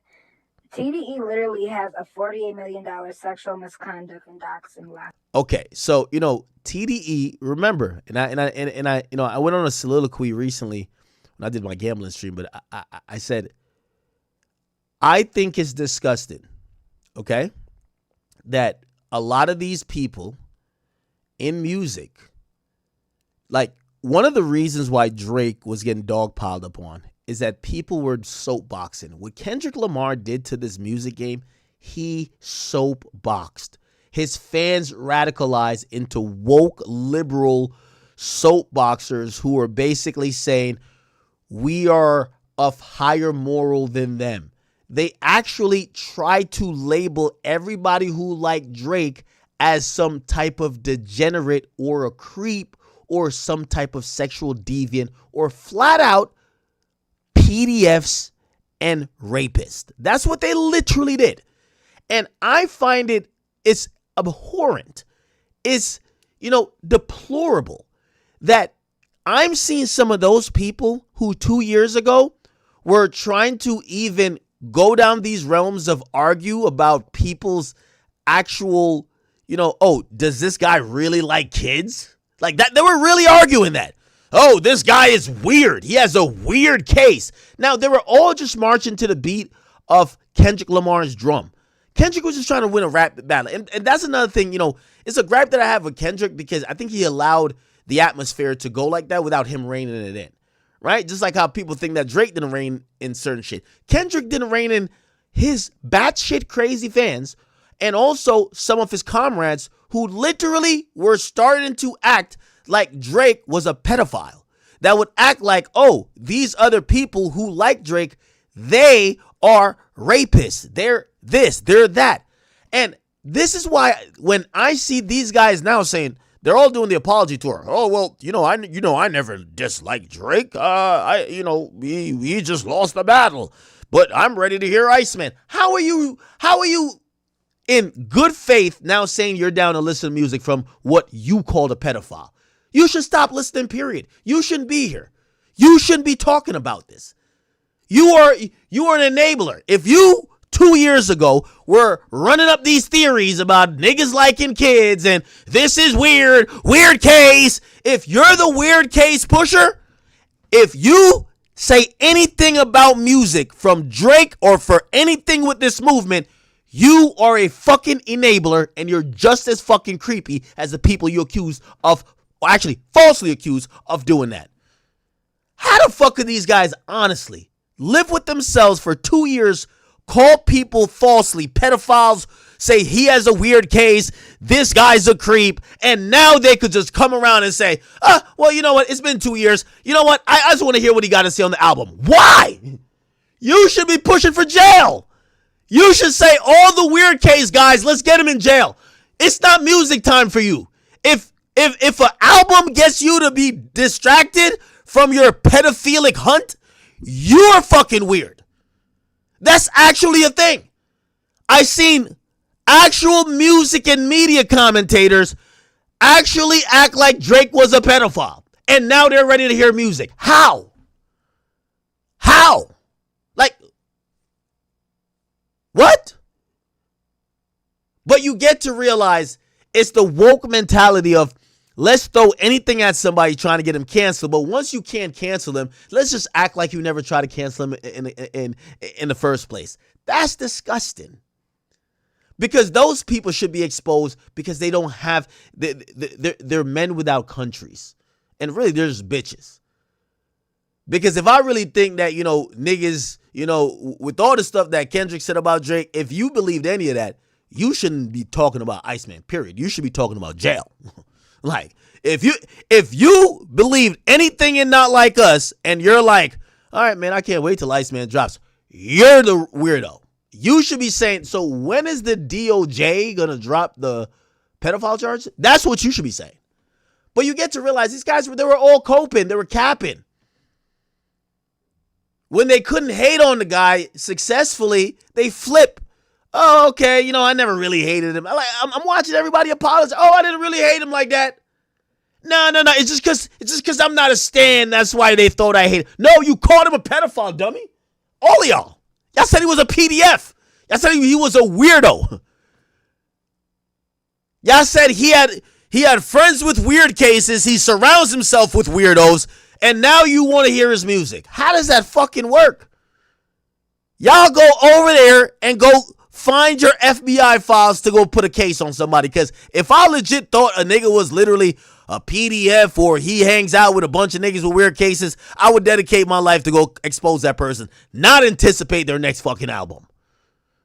But we're watching. They're now talking about the ice sculpture. How did you go from thinking it was so hilarious when Kendrick put predator dots on a nigga's house to now saying, yo, but what about the ice sculpture though? He put these coordinates. You went from talking about coordinates for pedophilia to coordinates for a fucking ice sculpture?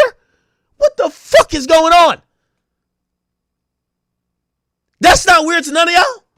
We had people who were fascinated and wouldn't even, I remember talking to, was it Glasses Malone? It's like one of these West Coast guys that was like, yo, y'all don't actually think that Drake is actually a PDF, right? They're like, well, I don't know, man. No, maybe it was like AD or something. Well, I don't know if Dot said it, Okay, now if it was AD or Glasses, I can't remember who it was. Well, if that's you, and now you're saying you're about to listen to Iceman, bruv, that's crazy.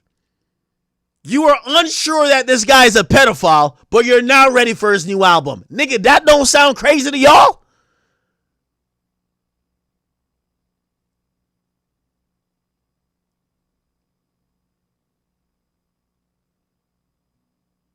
That's my thing. I just want people to keep it consistent.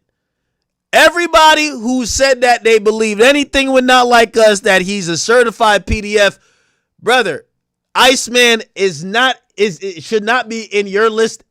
It shouldn't be in your listening catalog. You should be like, you know what? I don't listen to PDFs. If I hear you talking about Iceman, I'm gonna bring up the tweet where I'm like, did you say it was a PDF? Why you listen to PDFs? Anyway. Now, separate and aside from that, apparently, TDE, TDE, PG Lang, the Soapbox group, apparently what they have is a sexual assault lawsuit against them as well. And as much as, sometimes I'd be like, you love blaming Kendrick for everything. I absolutely do blame Kendrick for turning hip hop into this. Kendrick tried to do a Me Too, where now it was about all these salacious allegations, and then no one wants to talk about the allegation that people have put, which is a sexual assault workplace allegation against TDE. And, the reason why I say that they start Me Tooing and then they stop paying attention when it's not convenient is because, like, I could be honest and be like, most of this stuff, it's probably BS, right? Like, just being honest, it's probably BS. Like, if it was something there, maybe the cops would probably, look into it a little bit more. However, they started this bullshit of everybody has a weird case. Well, here's the weird case.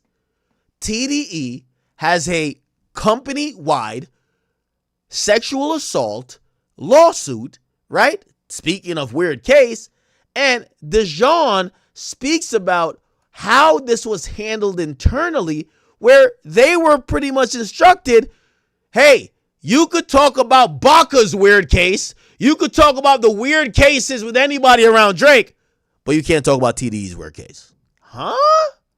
Listen to this. Like, people just don't want to speak about it. TDE literally has a $48 million sexual misconduct and doxing lawsuit going on right now with I think her name is Linda Luna and Aya Altari.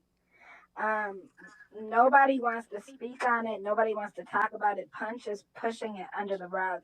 And if I go over the lawsuit, which the judge has been very on the two women's side, it talks about them being sexually harassed, sexually assaulted, sexually battered. There's coercion, underage exploitation, unpaid wages, and a toxic work environment. And the suit was amended after TD's own lawyer purposely doxed these girls and named them publicly when they were Jane Does. And so I think what's really crazy is you've called out the irony in the situation. While TD's people are obsessing over your sexuality and harassing you, these are like way more serious predatory allegations against their leadership, which are being downplayed and dismissed. So can you please give us your own unfiltered analysis of this suit in your view? Yes, when rumblings of this first came out, I believe I was still at Fig Community World, and we were told, explicitly told, that we could not talk about it, or else we wouldn't be asked to come back, which is like saying you'll get fired if you talk about it. So it was very hush hush when the rumblings. This is before the announcement even came out. Before you continue, they told you if you speak about the lawsuit, the sexual assault lawsuit with TDE, you would be fired, is what you're saying.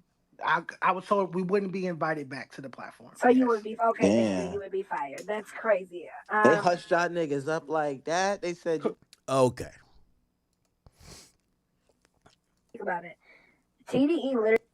We got to get to the mess. It's a lot. The thing was, the show I was on under Fig Community World, which is ran by TDE affiliates and employees, it was called Fair to Say. So like other shows on the channel, back on Fig Community, there are live shows. All right, so they basically told him you can't talk about, whatever that would make, he couldn't talk about the sexual assault allegations. And yeah, I mean, I'm not surprised, right? I'm not surprised. But again, this just shows hypocrisy, right? Again, I'm not necessarily, I don't really care neither here nor there. And you might be like, no, you do. No, I think I've always said most of this shit is stupid. But for the people who operate on the soapbox mentality, it's a good day to just hold up a mirror, right? Like I'm not the soapbox nigga to be like, yo, TDE has a weird case. Like, bro, if anybody does that, they're probably just mocking the Kendrick fans. But Kendrick has put himself, his team, his fans as being these soapbox warriors who are standing on these principles and, oh, okay, no, we live this clean life that we never get accused. Even if it's false, we never get accused of anything. And Drake is the bad guy. Drake is the PDF. And then you get to find out, but Drake doesn't have the lawsuits you do.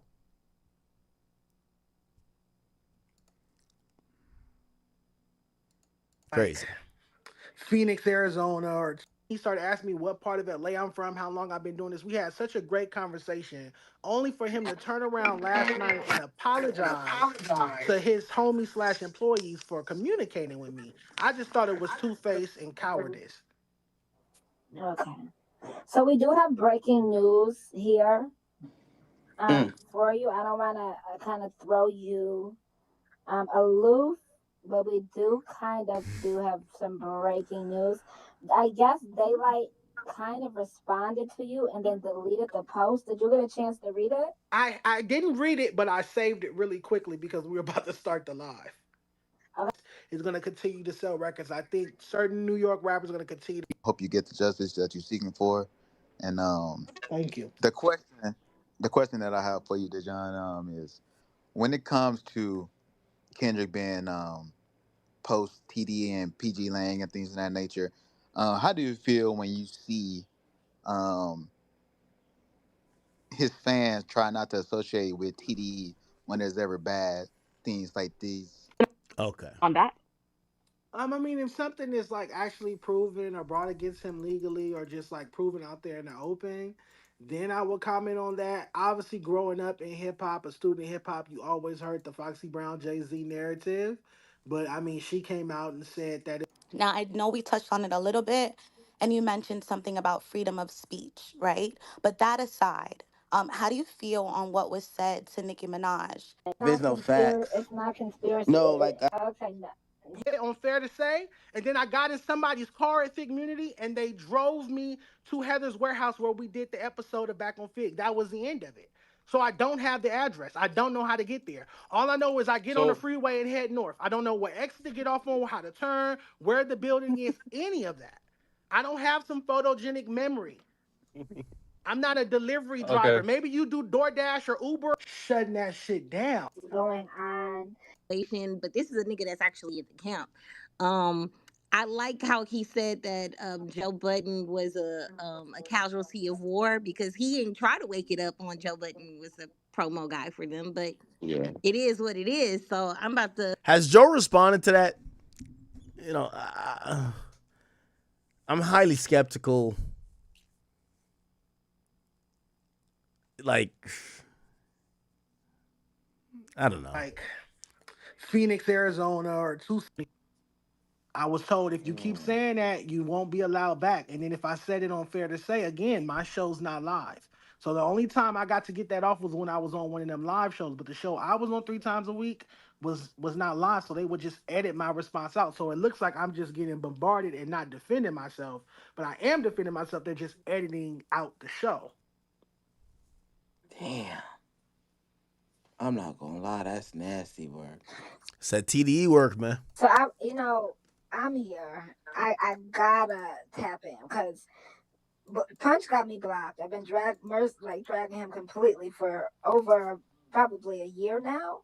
So I do have to speak from this perspective. And I look at a person like the woman who I love. I look at Nikki and I'm like, she was publicly dragging TDE. because of their artificial streams for, Doechii, SZA, and Kendrick. They lost 30 million monthly subscribers within a week's time span. It was crazy. Fishy. It was insane. That's something I really want to speak on as well, because they have TDE obviously has been against them, because we just seen the same thing when people was calling out Doechii for the Megala incident. Okay, all right. TDE look like, they're having a leak. They got a mole over there. And apparently it's Dejan Paul. Shout out to Dejan, man. Keep doing your thing, man. Keep exposing them. All right. Where are we? What did we not cover? Got some Allstar JR stuff, Ben10 stuff, right?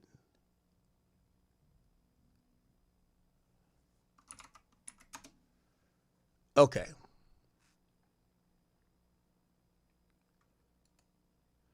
Right, now yesterday we did cover Allstar JR, who he's actually now charged with gun possession after the Houston restaurant shooting. The feds are claiming that he stood over NBA Ben10, and is pictured here. Ben10 is blurred out, and he supposedly shot him point blank range. He was later picked up by the feds in Detroit on the way to a Vlad TV interview, which was supposedly, according to Vlad, going to be a virtual interview because he was back in Detroit. Now, some people are saying that he was already on the run, which complicates stuff, but a lot of people are speculating, why did he get picked up? Because if the story is as how we think it is, it's NBA Ben10 and others. They tried to rob this guy while he's having dinner with a young woman. They try to take his chains. Clearly, you look at him, he doesn't have chains on his neck. It looks like the chains were confiscated. Doesn't have a watch. Look like all his jewelry is confiscated. However, despite all that, he is seen on video having a gun and shooting at NBA Ben10. Now, the relevant information here is the injuries that happened. They're saying that he returned to the injured man. Okay. It says, according to investigators, surveillance video shows Ford inside the restaurant before the group approached him, leading to the confrontation. During the altercation, they say several people appeared to grab his necklace and watch. So we don't see him with a necklace and watch, which means they took it, escalating the situation. At some point, which, by the way, I think this is how you would describe a robbery, right? So he clearly got robbed.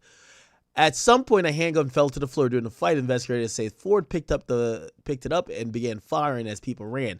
One man collapsed after being shot while others fled to the elevator. Authorities says Ford continued firing, including additional shots in the direction of another person who was running away. He says the complaint alleges that he returned to the injured man and fired additional rounds at close range while he was lying on the floor. They say he later pointed the gun again. So it looked like this was probably the kill shot, the execution shot, maybe to the head or so. But they said he was out of ammunition. The court documents also alleges he struck the man with the handgun and he spit on him before leaving. So he pistol whipped, it appears, Ben10, and he spit on him before he left.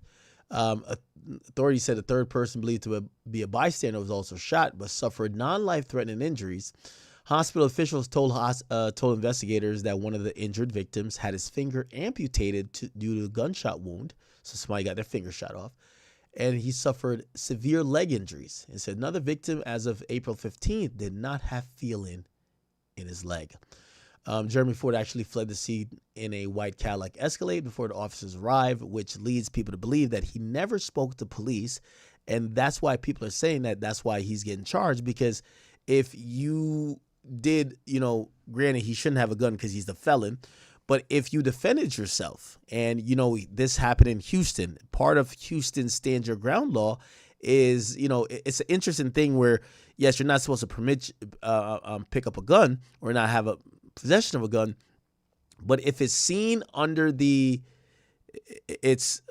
forgot what the phrase is, which means all actions that happen after the initial crime is basically only blamed on the person who started the initial crime. So him having the gun during a stand your ground defense or self-defense potential situation is not gun possession, because indeed that was only created by him getting robbed. So the sequence of events actually disallow him from having or getting charged with gun possession. However, remember, he fled the scene. So he never stayed. He never talked to the cops. And a lot of people believe that not only was he on the run because he had a warrant for some other stuff, this was his way. You know, this is why he probably got picked up, because the feds do need a statement. Let me see if I could find him.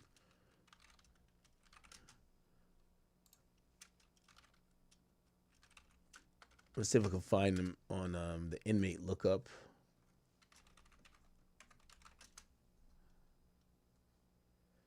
Still can't find him. Interesting. Still can't find him. That's kind of interesting. Give me one more second. Now we get to find out he wasn't picked up in California. He was picked up in Michigan.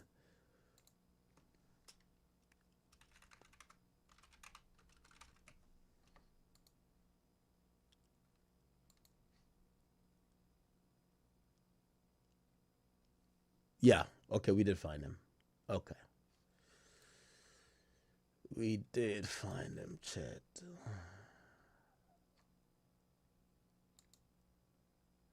Okay. Yep, we found him. We found him, chat.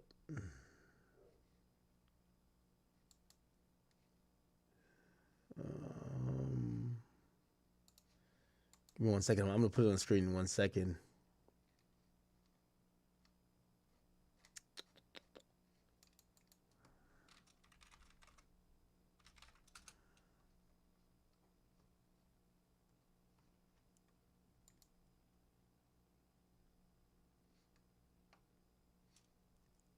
Why is that like so fucking...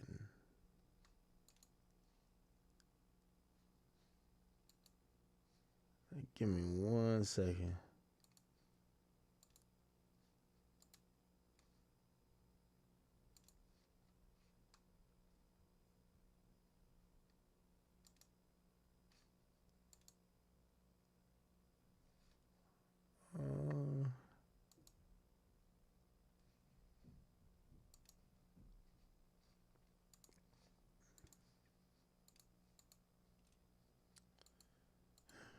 Sorry, chat. I'm seeing if we could pull a mugshot, but I don't think we're there yet. Oh, okay, we do have it. Okay, we do have it.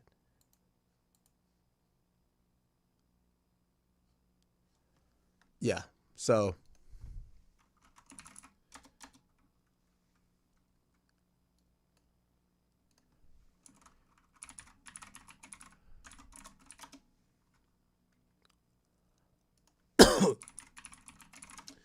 all right, so he is locked up currently in the what is this called? He's locked up in Sanilac County. Not too sure what county that is, but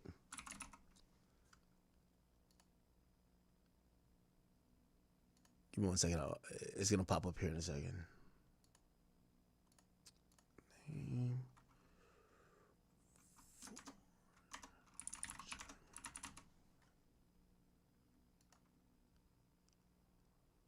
Okay, here we go. All right, here we go. And yeah, so this is he was arrested. He was arrested April 23rd, or at least, well, no, well, custody status date. So never mind. Well, yeah. So he was booked yesterday. Was it yesterday? I thought it was booked the day before, but anyway, he was booked yesterday, officially. It's by the feds, so he's just being held there until he gets transferred to a federal facility, because this is not a federal facility at this time. But he got booked here, and what type of mugshot they take where it's like the side of your head? What the fuck? Anyway, so he is locked up. The thought is that they're trying to get a statement out of him on what happened, because he just ran. Yo, why'd you shoot the nigga? Right now, pretty much on tape, it's kind of obvious. He was getting robbed. That's why he shot him. But maybe the feds need his statement to affirm that he got robbed, to basically then charge Ben10 and others who actually robbed him. So some people feel like they're just leveraging this particular charge just to get him to, to give a name. I've seen a few people talk about it.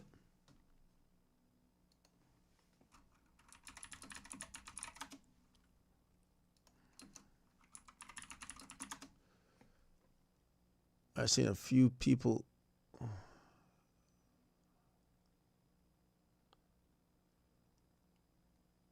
Who spoke about that?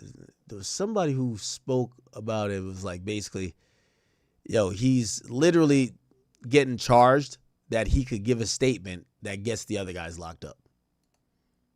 You get what I'm saying? But he is in custody, and currently it appears that Ben10 is not in custody.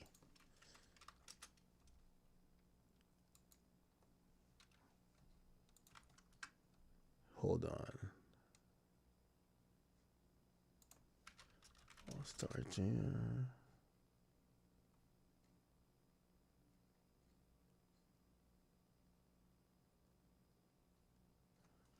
There's some more pictures. And I'm going to try to see if I could pull I'll try to see if I could pull the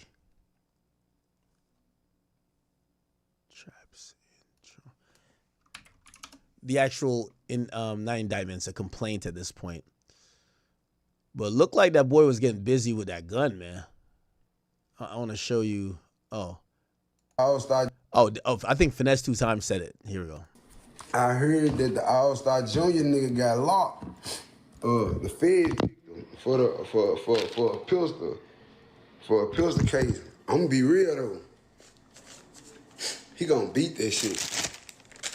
And if he don't beat it, he ain't gonna get no more than 2 years, a year and a half. He'll be out there motherfucker in some months, 9 months, 10 months, 11 months. Y'all gotta understand, he still defended himself. The only reason why the feds getting him is because one, they ain't talked to him. He left the scene. Yeah. 2, he turned the feds by basically not like making songs and popping shit and getting booked and doing interviews and not talking to them, like, and not like they want him to make a statement. He want to be a real nigga and not make a statement. But you gotta understand, like in the streets, like when I was coming up, all like Yo Gotti songs, like all the gangster niggas, and they songs they let it be known if a nigga come to my house, if I gotta defend myself, I'ma smack you and call the laws. See, niggas be too prideful. Like sometimes you gotta stop what you doing. Like, man, life ain't nothing about 2 things, man. Freedom and living. You can't do shit if you ain't free. You can't do shit if you ain't alive. You gotta be able to think, though. Yeah. Exactly. I'm trying to see. Why is this not? Give me 1 second. I'm trying to pull the complaint. That's the thing. Yeah, so I actually agree with Finesse 2 times on this. I agree with Finesse 2 times.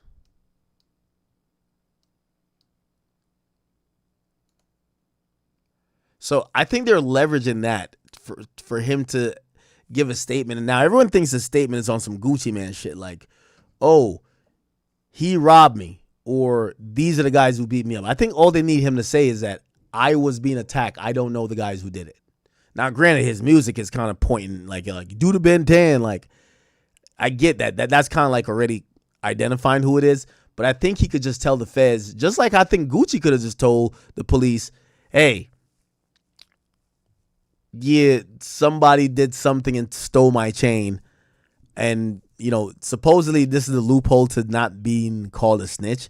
You just have to say you don't know the guys. Like, I know who did it, but it happened. Right? So, yeah, give me 1 second. I'm trying to pull this thing. But yeah, he's for sure locked up.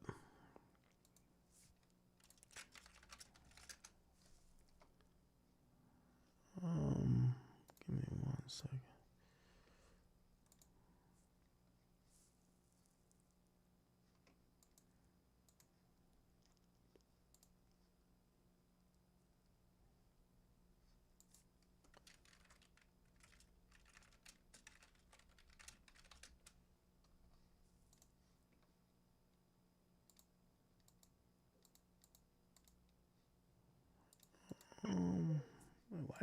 Why is this not working? He showed up to court. I'm just trying to. So in the docket information. Oh, I didn't show the pictures. So in the docket information, we're gonna see the complaint that's gonna have like the full breakdown of what they know at this moment, what's being alleged. Here's the additional pictures that we didn't see, but these pictures look like this nigga was getting busy with the gun. Y'all got to see this. Look at this. So this is him. This nigga was like John Wick. This is him here. He's blowing here. He's shooting here. He's shooting here. Yo, he's just standing over blood. Oh my God. This is intense, huh? This is intense. Look at all these pictures. I ain't gonna lie to you, if I was him, this is like a great album cover. Like, you know, just keep it a bean.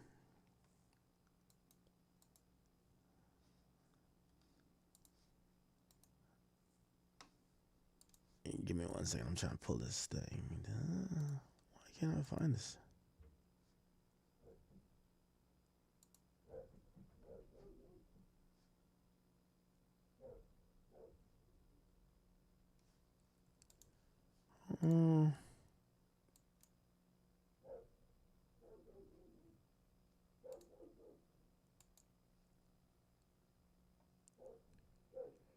How the fuck do I see this shit?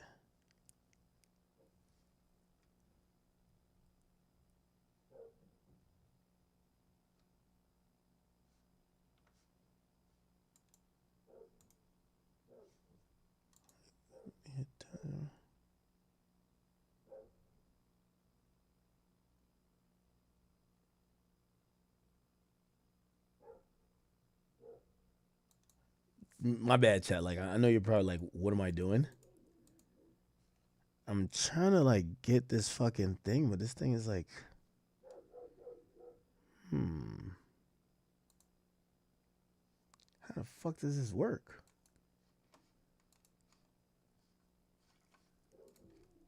I've never seen this before.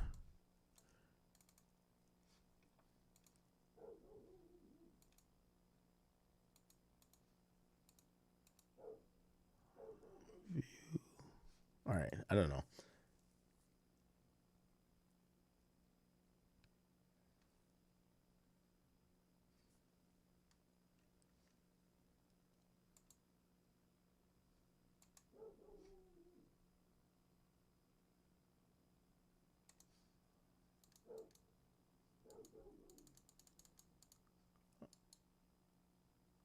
All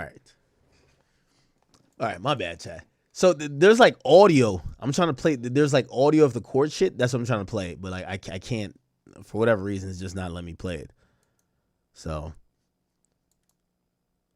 I'll figure out off stream how to do that. But all right, all good.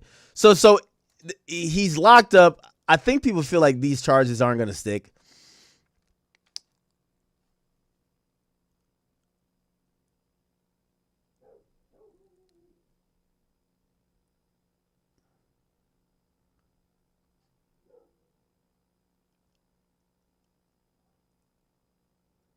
Okay. So they locked him up in They locked him up in Detroit, or at least in Michigan, and they're trying to send him back to Houston. All right, I think he'll be fine. This is like one of the craziest things I've ever seen, though. I ain't gonna lie. If I'm him, this is my album cover. This is my album cover right here. My album cover gonna be like this, straight up. Obviously, I think what he did wrong, though, you gotta wait until you actually beat the case before you jump out like this. Like, you can't really, like, he was doing the most before beating the case. Vlad actually spoke about what actually happened, because Vlad was coordinating with him while he was on the way, and then Vlad stopped hearing from him because he got arrested. There's been rumors that he was picked up by the feds yesterday, if I'm correct, and the blogs are reporting that he was on his way to California to do an interview with you. Well, he was on his way to do an interview with Vlad TV, but not in California, in Detroit. So we had, the last couple of days, we had talked to Allstar J. I think you were involved in the process. I was. In terms of booking him to do an interview to talk about the whole situation. So we set a date, we set a time. It was going to be in Detroit. I wasn't going to be there. It was going to be remote. True. Right? So in that case, I try to do interviews in person, but I don't always get to do it. So in that case, it was going to be a remote interview. So earlier that day, we had a conversation about some of the topics that we're going to cover in the interview. And the conversation wasn't taped. So if the feds want any level of cooperation from me, I'm already not cooperating. Right. I'm going to be pleading the fifth. I always protect my guests. I have a long history of this. If you look at, for example, the Keefe D situation, Las Vegas PD tried to get all my raw footage. I refused. There's a Jimmy Henchman situation where they wanted my footage. I also refused. I would lawyer up and I would fight situations like this. So I'm not cooperating on any level, and I'm not going to talk about what we talked about in our phone conversation. But the whole thing was we were setting up an interview for later that day. It was supposed to be at 7 o'clock Detroit time. Yes, that's true. So the studio was booked. My man Mafi set it up. You were involved in the process as well. Everyone was excited to do it. 7 o'clock rolls around. I'm hitting up Mafi. Yo, what's going on? Where's he at? Oh, and he's going to be there at 7:15. And he actually forwarded me a text message, which we'll show on the screen, from Allstar J, saying he's running a little bit late. It's going to be 7:15. All right, cool. 7:15 comes around, nothing. 7:30, 7:45. Now we're not even getting an answer from him. 8 o'clock rolls around. I'm like, well, I guess we're going to cancel. We gave a 1 hour grace period. I don't know whether he got cold feet or something happened, but at the end of the day, he didn't show up, so we canceled. And then I think maybe about an hour after that, I get a text from Mafi from Allstar JR that said that the feds picked him up, which is horrible. It's a horrible situation. But I could tell you that I had absolutely nothing to do with that situation. If the feds wanted to pick him up, they probably would have waited once he got to the interview location. Right. And if they wanted more info out of him, they could have just waited for the interview to be done. Well, the fact of the matter is they didn't know what the interview location was. That was all proprietary information that existed between yourself and him, Mafi, and I. Yeah. Yeah, I had no idea any of this was happening. It's a messed up situation, but I am not working with the feds. I did not cooperate with the feds. I had no involvement in this. We had already booked the studio. I was looking forward to doing the interview, and then this situation happened. And a lot of these blogs are saying, Allstar JR arrested on his way to a Vlad TV interview, and kind of implying that somehow I had something to do with it. Right. And I could tell you that I had absolutely nothing to do with it. And some of the blogs are even saying that he was on his way to California. He was not on his way. No, he was not. As if he was arrested on his way to the airport to come to see you. No. He was already in Detroit, and he was on his way to a Detroit studio that we had already booked. Right. And even the studio was hitting us like, yo, what's going on? And we're like, we don't know. We have no idea. So let me ask you a question, Vlad. Mm-hmm. Why do you think that people are constantly and consistently trying to label you as a cooperative in some way solely because you're interviewing people? In my mind, it's not your fault. Your job as a content creator and as a journalist, right? And I'll use the word journalist because that is essentially what you are and what you have been for over 2 decades. Why do you think people blame you for, or because the people you interview may say something that may be incriminating about something that they were involved with or something that somebody else was involved with? Why do they constantly blame you versus putting the onus of responsibility on the people who you're interviewing? Well, I think that I was the first person in this space to start asking the hard questions that hip hop media historically has always been scared to ask. So No, I don't think it's hard question. I think Vlad will just be like, so you got shot that night, right? What happened? Like that's not a hard question. It's like, bro, like we just don't ask those questions. So that night your homeboy died. What did you do with the gun? Like, yo, we got it. Like, yo, Vlad funny as hell, man. So if you look at my interviews from 2008, I think I did an interview with Plies, and he was like, "Yo, man, are you the police?" Like, this was back in 2008. Well, I tell you, this is police shit. Be like, yo, somebody in the chat said, "Yeah, your mom died that night." So so your mom got killed that night. Yeah, it's an unsolved murder. So take me through the events. Where were you at 7:00? Like, Vlad is gonna ask some shit that it feels like an investigation. Hey, Russell, don't you send nobody over here, man. Do some police interrogation shit. I'm telling you. Because the way I looked at it was, if you're gonna sit down with somebody, why ignore the elephant in the room? Right. If this person's whole persona is built on this gangster image, why not talk about that? If all their songs are about this, if all the stuff they're doing on social media is about this and everything else like that, why not ask about it? Now, I'm very careful about the way that I do ask about it. So people like to say I'm the feds and all my interviews end up getting men arrested and so forth. The only time I've ever heard of my interview being used in someone's case was the Keefe D situation, right? That trial hasn't even started yet. Right. So that's not even confirmed. Right. But in that case, Keefe D wrote a book about his involvement in the Tupac murder, and I did an interview based on his book. Based on the book. They missed the book part, though. They missed the book part. They missed that in the book. The book was already on Amazon. There's Right. links to the Amazon book in that first clip. So apart from that, people like to say that I'm involved in this person's arrest, that person's arrest. You could ask the actual people who I'm being accused of, and they'll say that Vlad had nothing to do with it. Taxstone, Vlad had nothing to do with it. Casanova 2 times, Vlad had nothing to do with it. You could go on and on, on and on and on. All these people, if they decide to do crimes after my interview is complete. Hey, did LeBron win or did he lose? I heard LeBron just lost.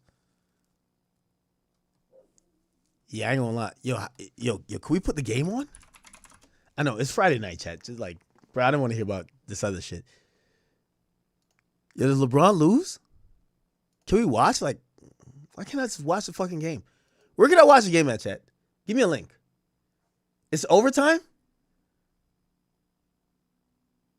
Yo, how can I watch this shit? Yo, LeBron making the NBA fun again, huh? Yo, I've not wanted to watch the NBA in dumb long. Somebody said Stream East, Amazon Prime. Is it on Amazon Prime? I got Amazon Prime.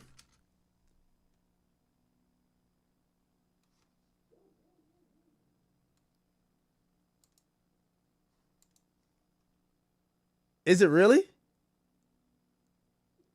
Amazon Prime Video. Now, if I'm about to watch it, I'm going to kick. I ain't gonna lie to you. Oh, by the way. Oh man, yeah, I want to watch this shit.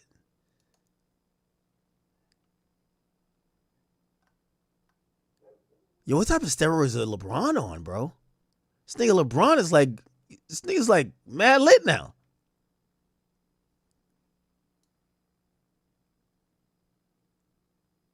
Use the TV app? How the fuck? Wait, okay. So I got to be on my Amazon Prime account. I mean, I got to go upstairs to log into Amazon. I do have an Amazon account. Let me see if I can sign in without going upstairs. By the way, I'm sorry, Chad. I know y'all be like, yo, Act, we got stuff to talk about. You're right. But LeBron over here acting like he's like 25 again.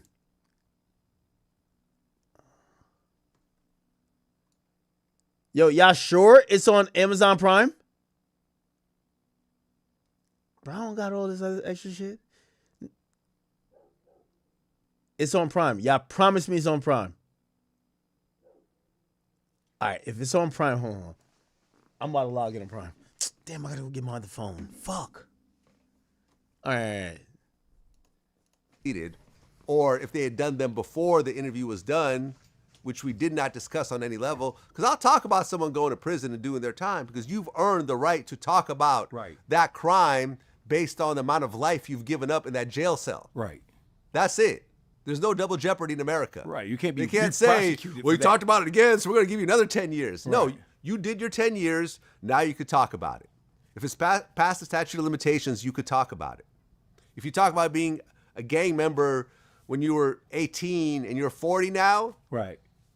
Like I remember with Casanova 2 times, they're like, oh, look, Vlad talked about him being a blood and now he gets arrested. Well, yeah, he was a blood back then, but what he got arrested for had nothing to do with him being a blood back then, before he went to prison for some other shit. It had to do with new crimes he did years after our interview was completed. We only did 1 interview, but people like to put pieces together and so forth. And the reality is I was the first person to do this in this space. Right.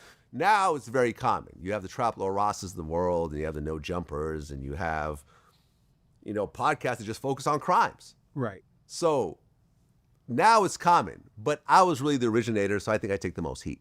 Yeah, you take the most heat, and I think it is a situation where people are trying to throw rocks at the throne.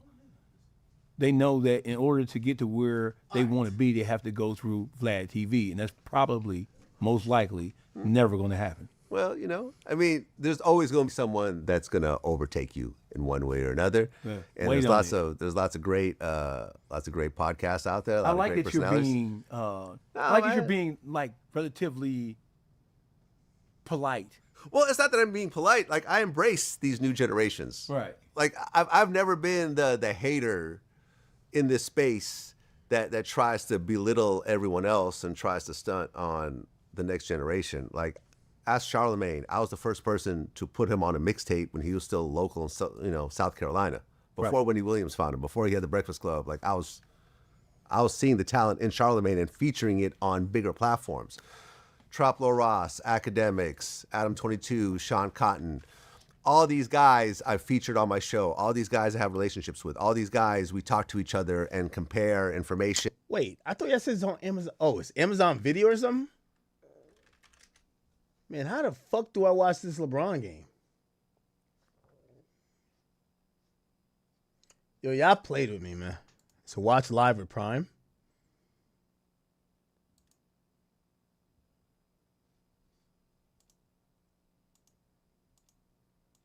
All right, man. Y'all definitely just played me, bro. I can't watch it.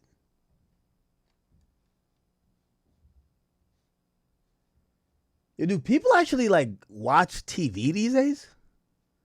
I don't even know. Oh, wait, hold on. Maybe I can. Watch live at Prime.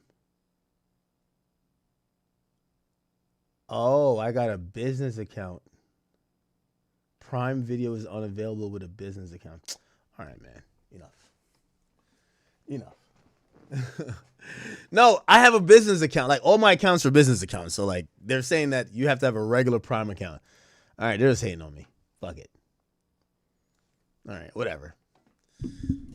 Let's just keep streaming, chat. Go to what?